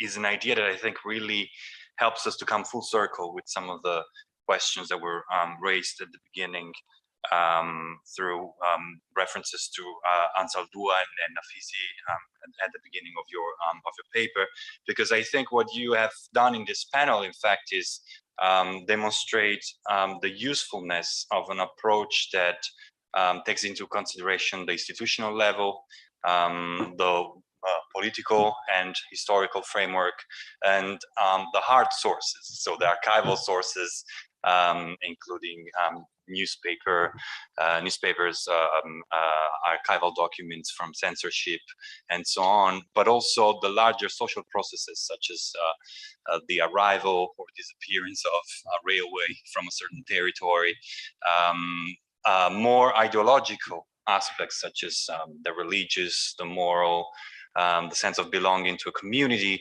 with the individual and the lived experience of very private and intimate matters, such as what cinema going means for a person living in a zone of war, and very concrete and specific emotions such as joy, fear, and so on. So I'm very impressed, and I thank you very much for the methodological design of the panel that I think is very helpful to all of us here. And I would like to invite questions from the audience to any of the speakers of the panel.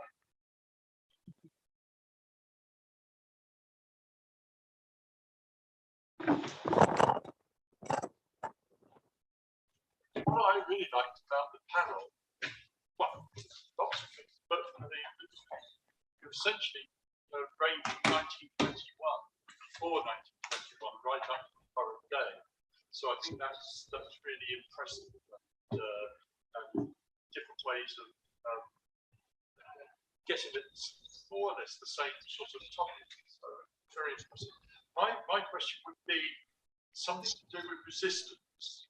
So talking about cross-border transit to cinema is the common feature of this. At any time, have you found at any time resistance to the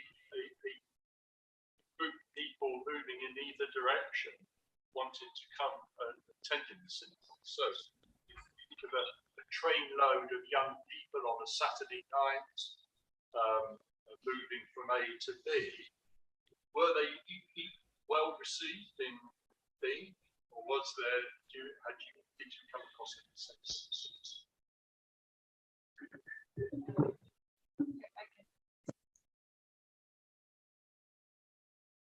Yeah, sorry. In relation to cinema going, I haven't found evidence of that yet, but it is documented in the literature that discusses the smuggling across the border, that there would have been checks on the trains. So there was some element of keeping track of people crossing the border and what their motives were for doing that. I would imagine yes, but I haven't found anything to prove that yet.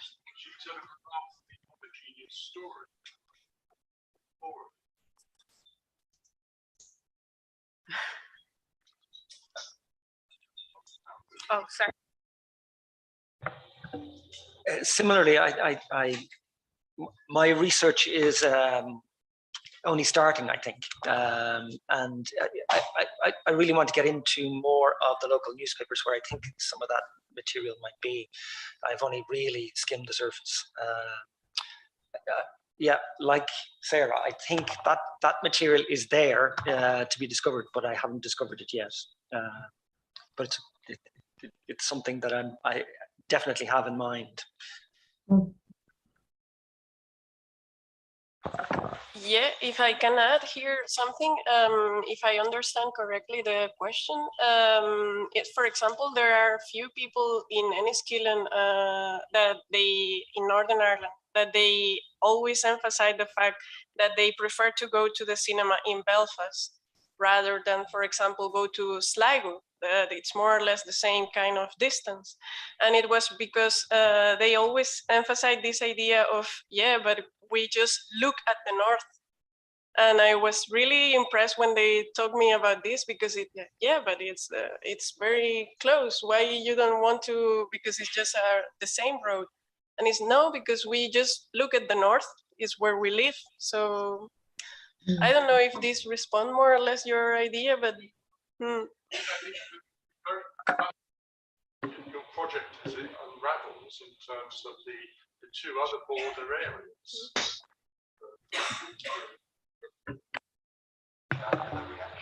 John, go ahead. Yeah. Sian, did you have a reaction as well?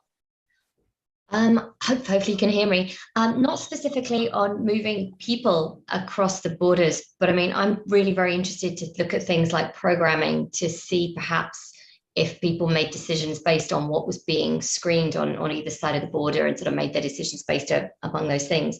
I mean, things that I've come across looking at very early material in the archive is there were sort of conflicts about moving the actual film around the region. People used to get into a lot of trouble from putting things on buses where obviously the nitrate was not supposed to be around other people. So that idea of movement across border, in particular of the film stock, would be something that I'd be really interested in looking to see.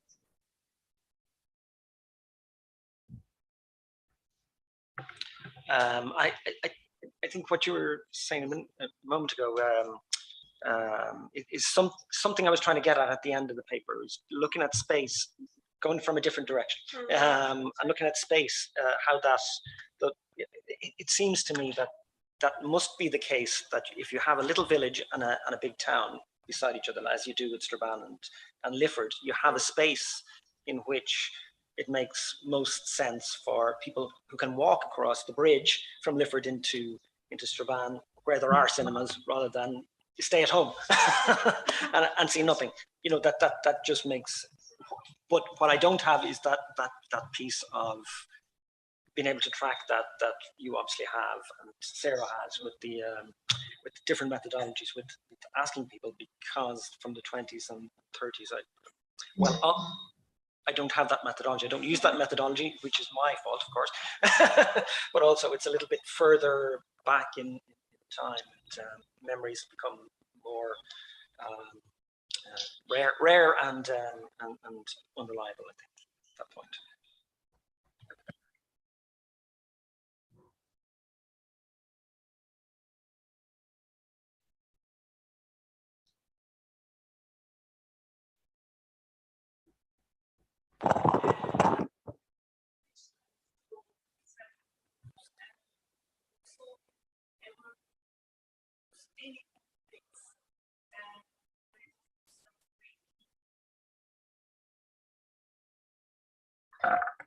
Yeah, for the composition of the cineforums, I use like local associations or currently film clubs.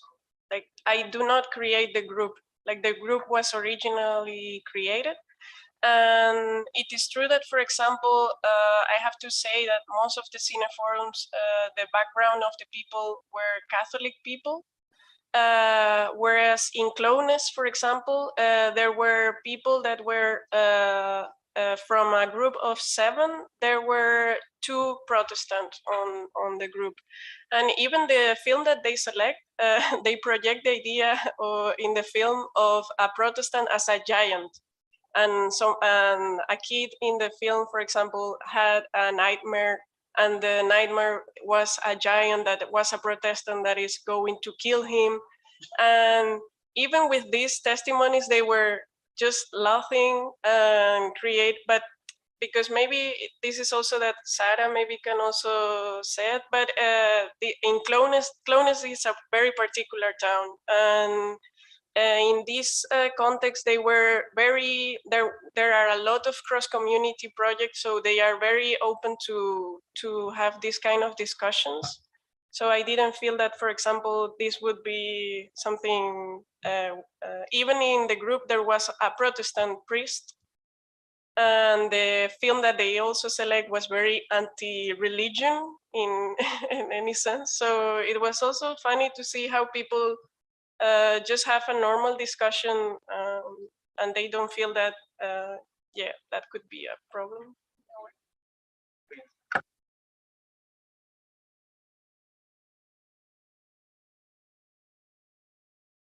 Yeah, this is we work in a team of researchers. So this is a part of my other colleague of the project, but he's creating you can also, if you go to our website, Real Borders, you can see the database of the films. And the films that in this case, I just, because Irish Border has a lot of films, or there are a lot of films that are related to the border, I just select 6 films to make the discussion of the film easier. And for me, those films, they had 2 things in common. One is there was a sense of crossing the border, but also questions of belonging. That was the other point, because it was, for me, it was also easier than if they reflect just intuitively in this kind of ideas. Because as I explained, my idea is not just put questions, but they together discuss the film. So.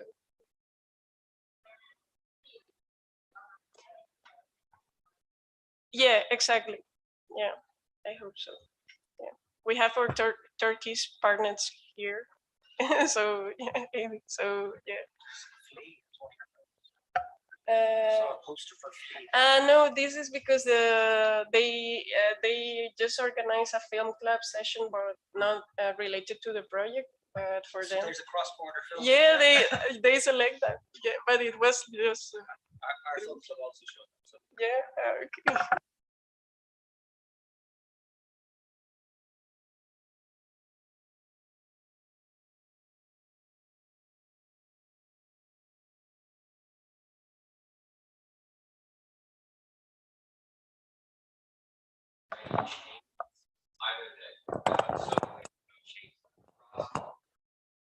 But where they're hanging on one side or the other, where the cinemas partnered or shared film through the rails. Yes, there were cross-border companies, particularly before the closing of the border, if we could call it that, in the 20s. So there were companies operating, and they tended to then sell those cinemas south of the border. But there were still some companies that, but they tend to be small companies, and they'd have 2 or 3 cinemas, and so in those towns, particularly from the 10s, you had companies that had a cinema in Dundalk or Newry, and so that they'd have those kind of local circuits, if you like. Yeah. So money was still flowing borders. It tended to be checked, because they would then sell off the ones either south or north, and focus on, so they only had one system of regulation to deal with. So that tended to happen. But I have to have a look at but in the 20s, there's still local circuits operating cross border. Surely that's important. It's the district. I would have thought it's cross border. So the films of the Hollywood Rangers would have been handled in the territory of Ireland, the geographic territory of Ireland. It wouldn't have been, the cross border wouldn't have come here or there. I don't know.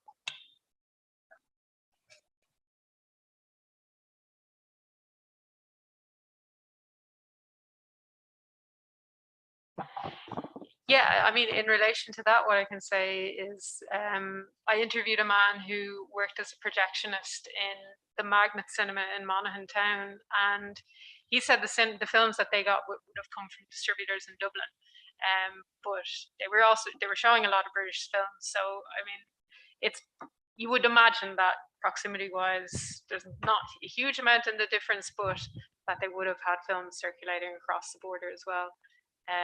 But that remains to be ascertained within my research.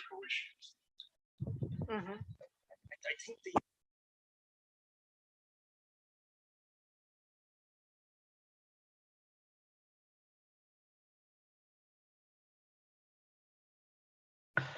so there were local offices for distributors, and they tended, there was more of them in Dublin than there were in Belfast, but they often had, the bigger distributors had offices in both Dublin and Belfast. So you could operate out of either side of the border. But basically, Ireland was seen as, you know, a small potatoes, basically, for distributors who were based in London. The information about it was more or less the same films. I think so. Yeah. But we'd want to consult Shan on the nature of the censorship. That kind of local censorship did affect, you know, what was shown for sure. Sorry, I think I missed the question there. The question was about distribution. You know, that films that were distributed in the south and the north were the same films, basically, and that, so you know, the border didn't affect you know, what films were in circulation. I think it gets really knotty, because I think that's definitely the case up to a point, but then when the two different states start putting different kinds of legislation in place, it starts to get really messy, because, for example, the UK 1927 Cinematograph Act, which brought in the film quota, asking or ensuring that UK cinemas had to show a certain quota of British films. That's why the NI sort of cinema owners were pushing back to say, we can't get the films, we can't meet the quota, because even getting them here is a problem for us. So I think that it sort of really shone a light on the sort of the mechanics of distribution, the problems of actually moving the product around. It would have made much more sense for them to work cross-border, but with different sets of legislation, it just wasn't sort of working together.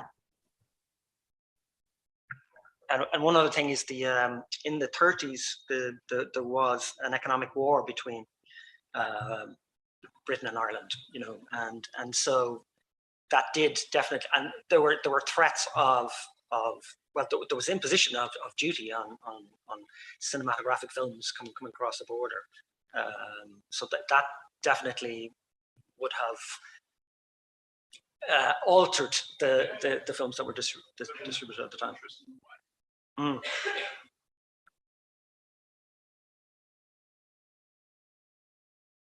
Yes, please. And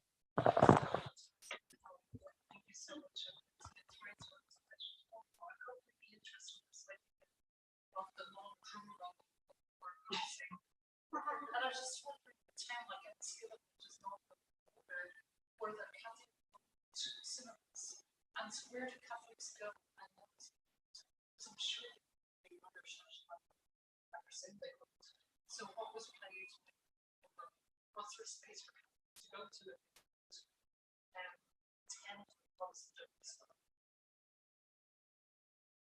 Yeah, in that sense, for example, everybody, when I ask this question about but if you are Catholic and you were in the cinema and the God Save the Queen start, but it was something that also, I think it's in the quote of Tom, is like, it was an accepted difference. Like it was in Enniskillen, I don't know, in other towns or other places, but in Enniskillen was really accepted that you are Catholics and you just left the cinema and it was okay. That was not a problem.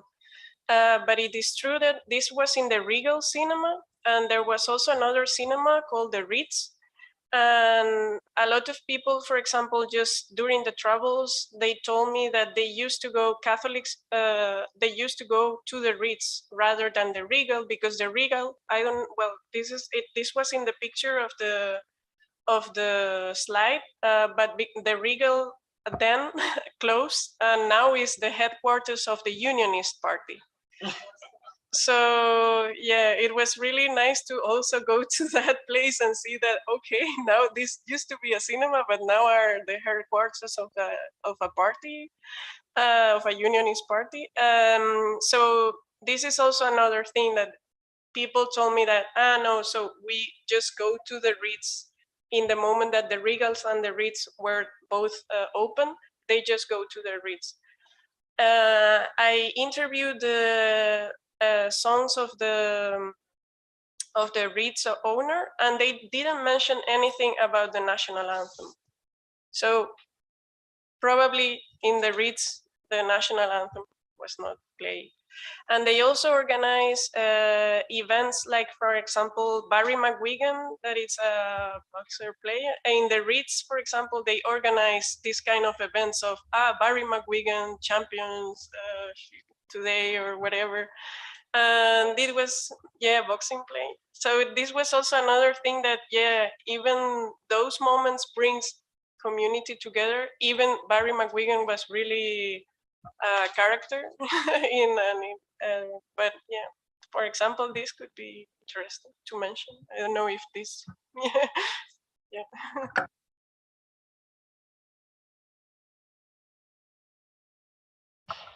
So many thanks everyone for this very lively discussion. We've come to the end of the first day of this conference. Please enjoy the evening. Hopefully it will cool down a little bit, the temperature outside. And as a reminder, the appointment tomorrow is from 9 with the beginning of tomorrow's work. Please join me once again in thanking the speakers for their wonderful papers.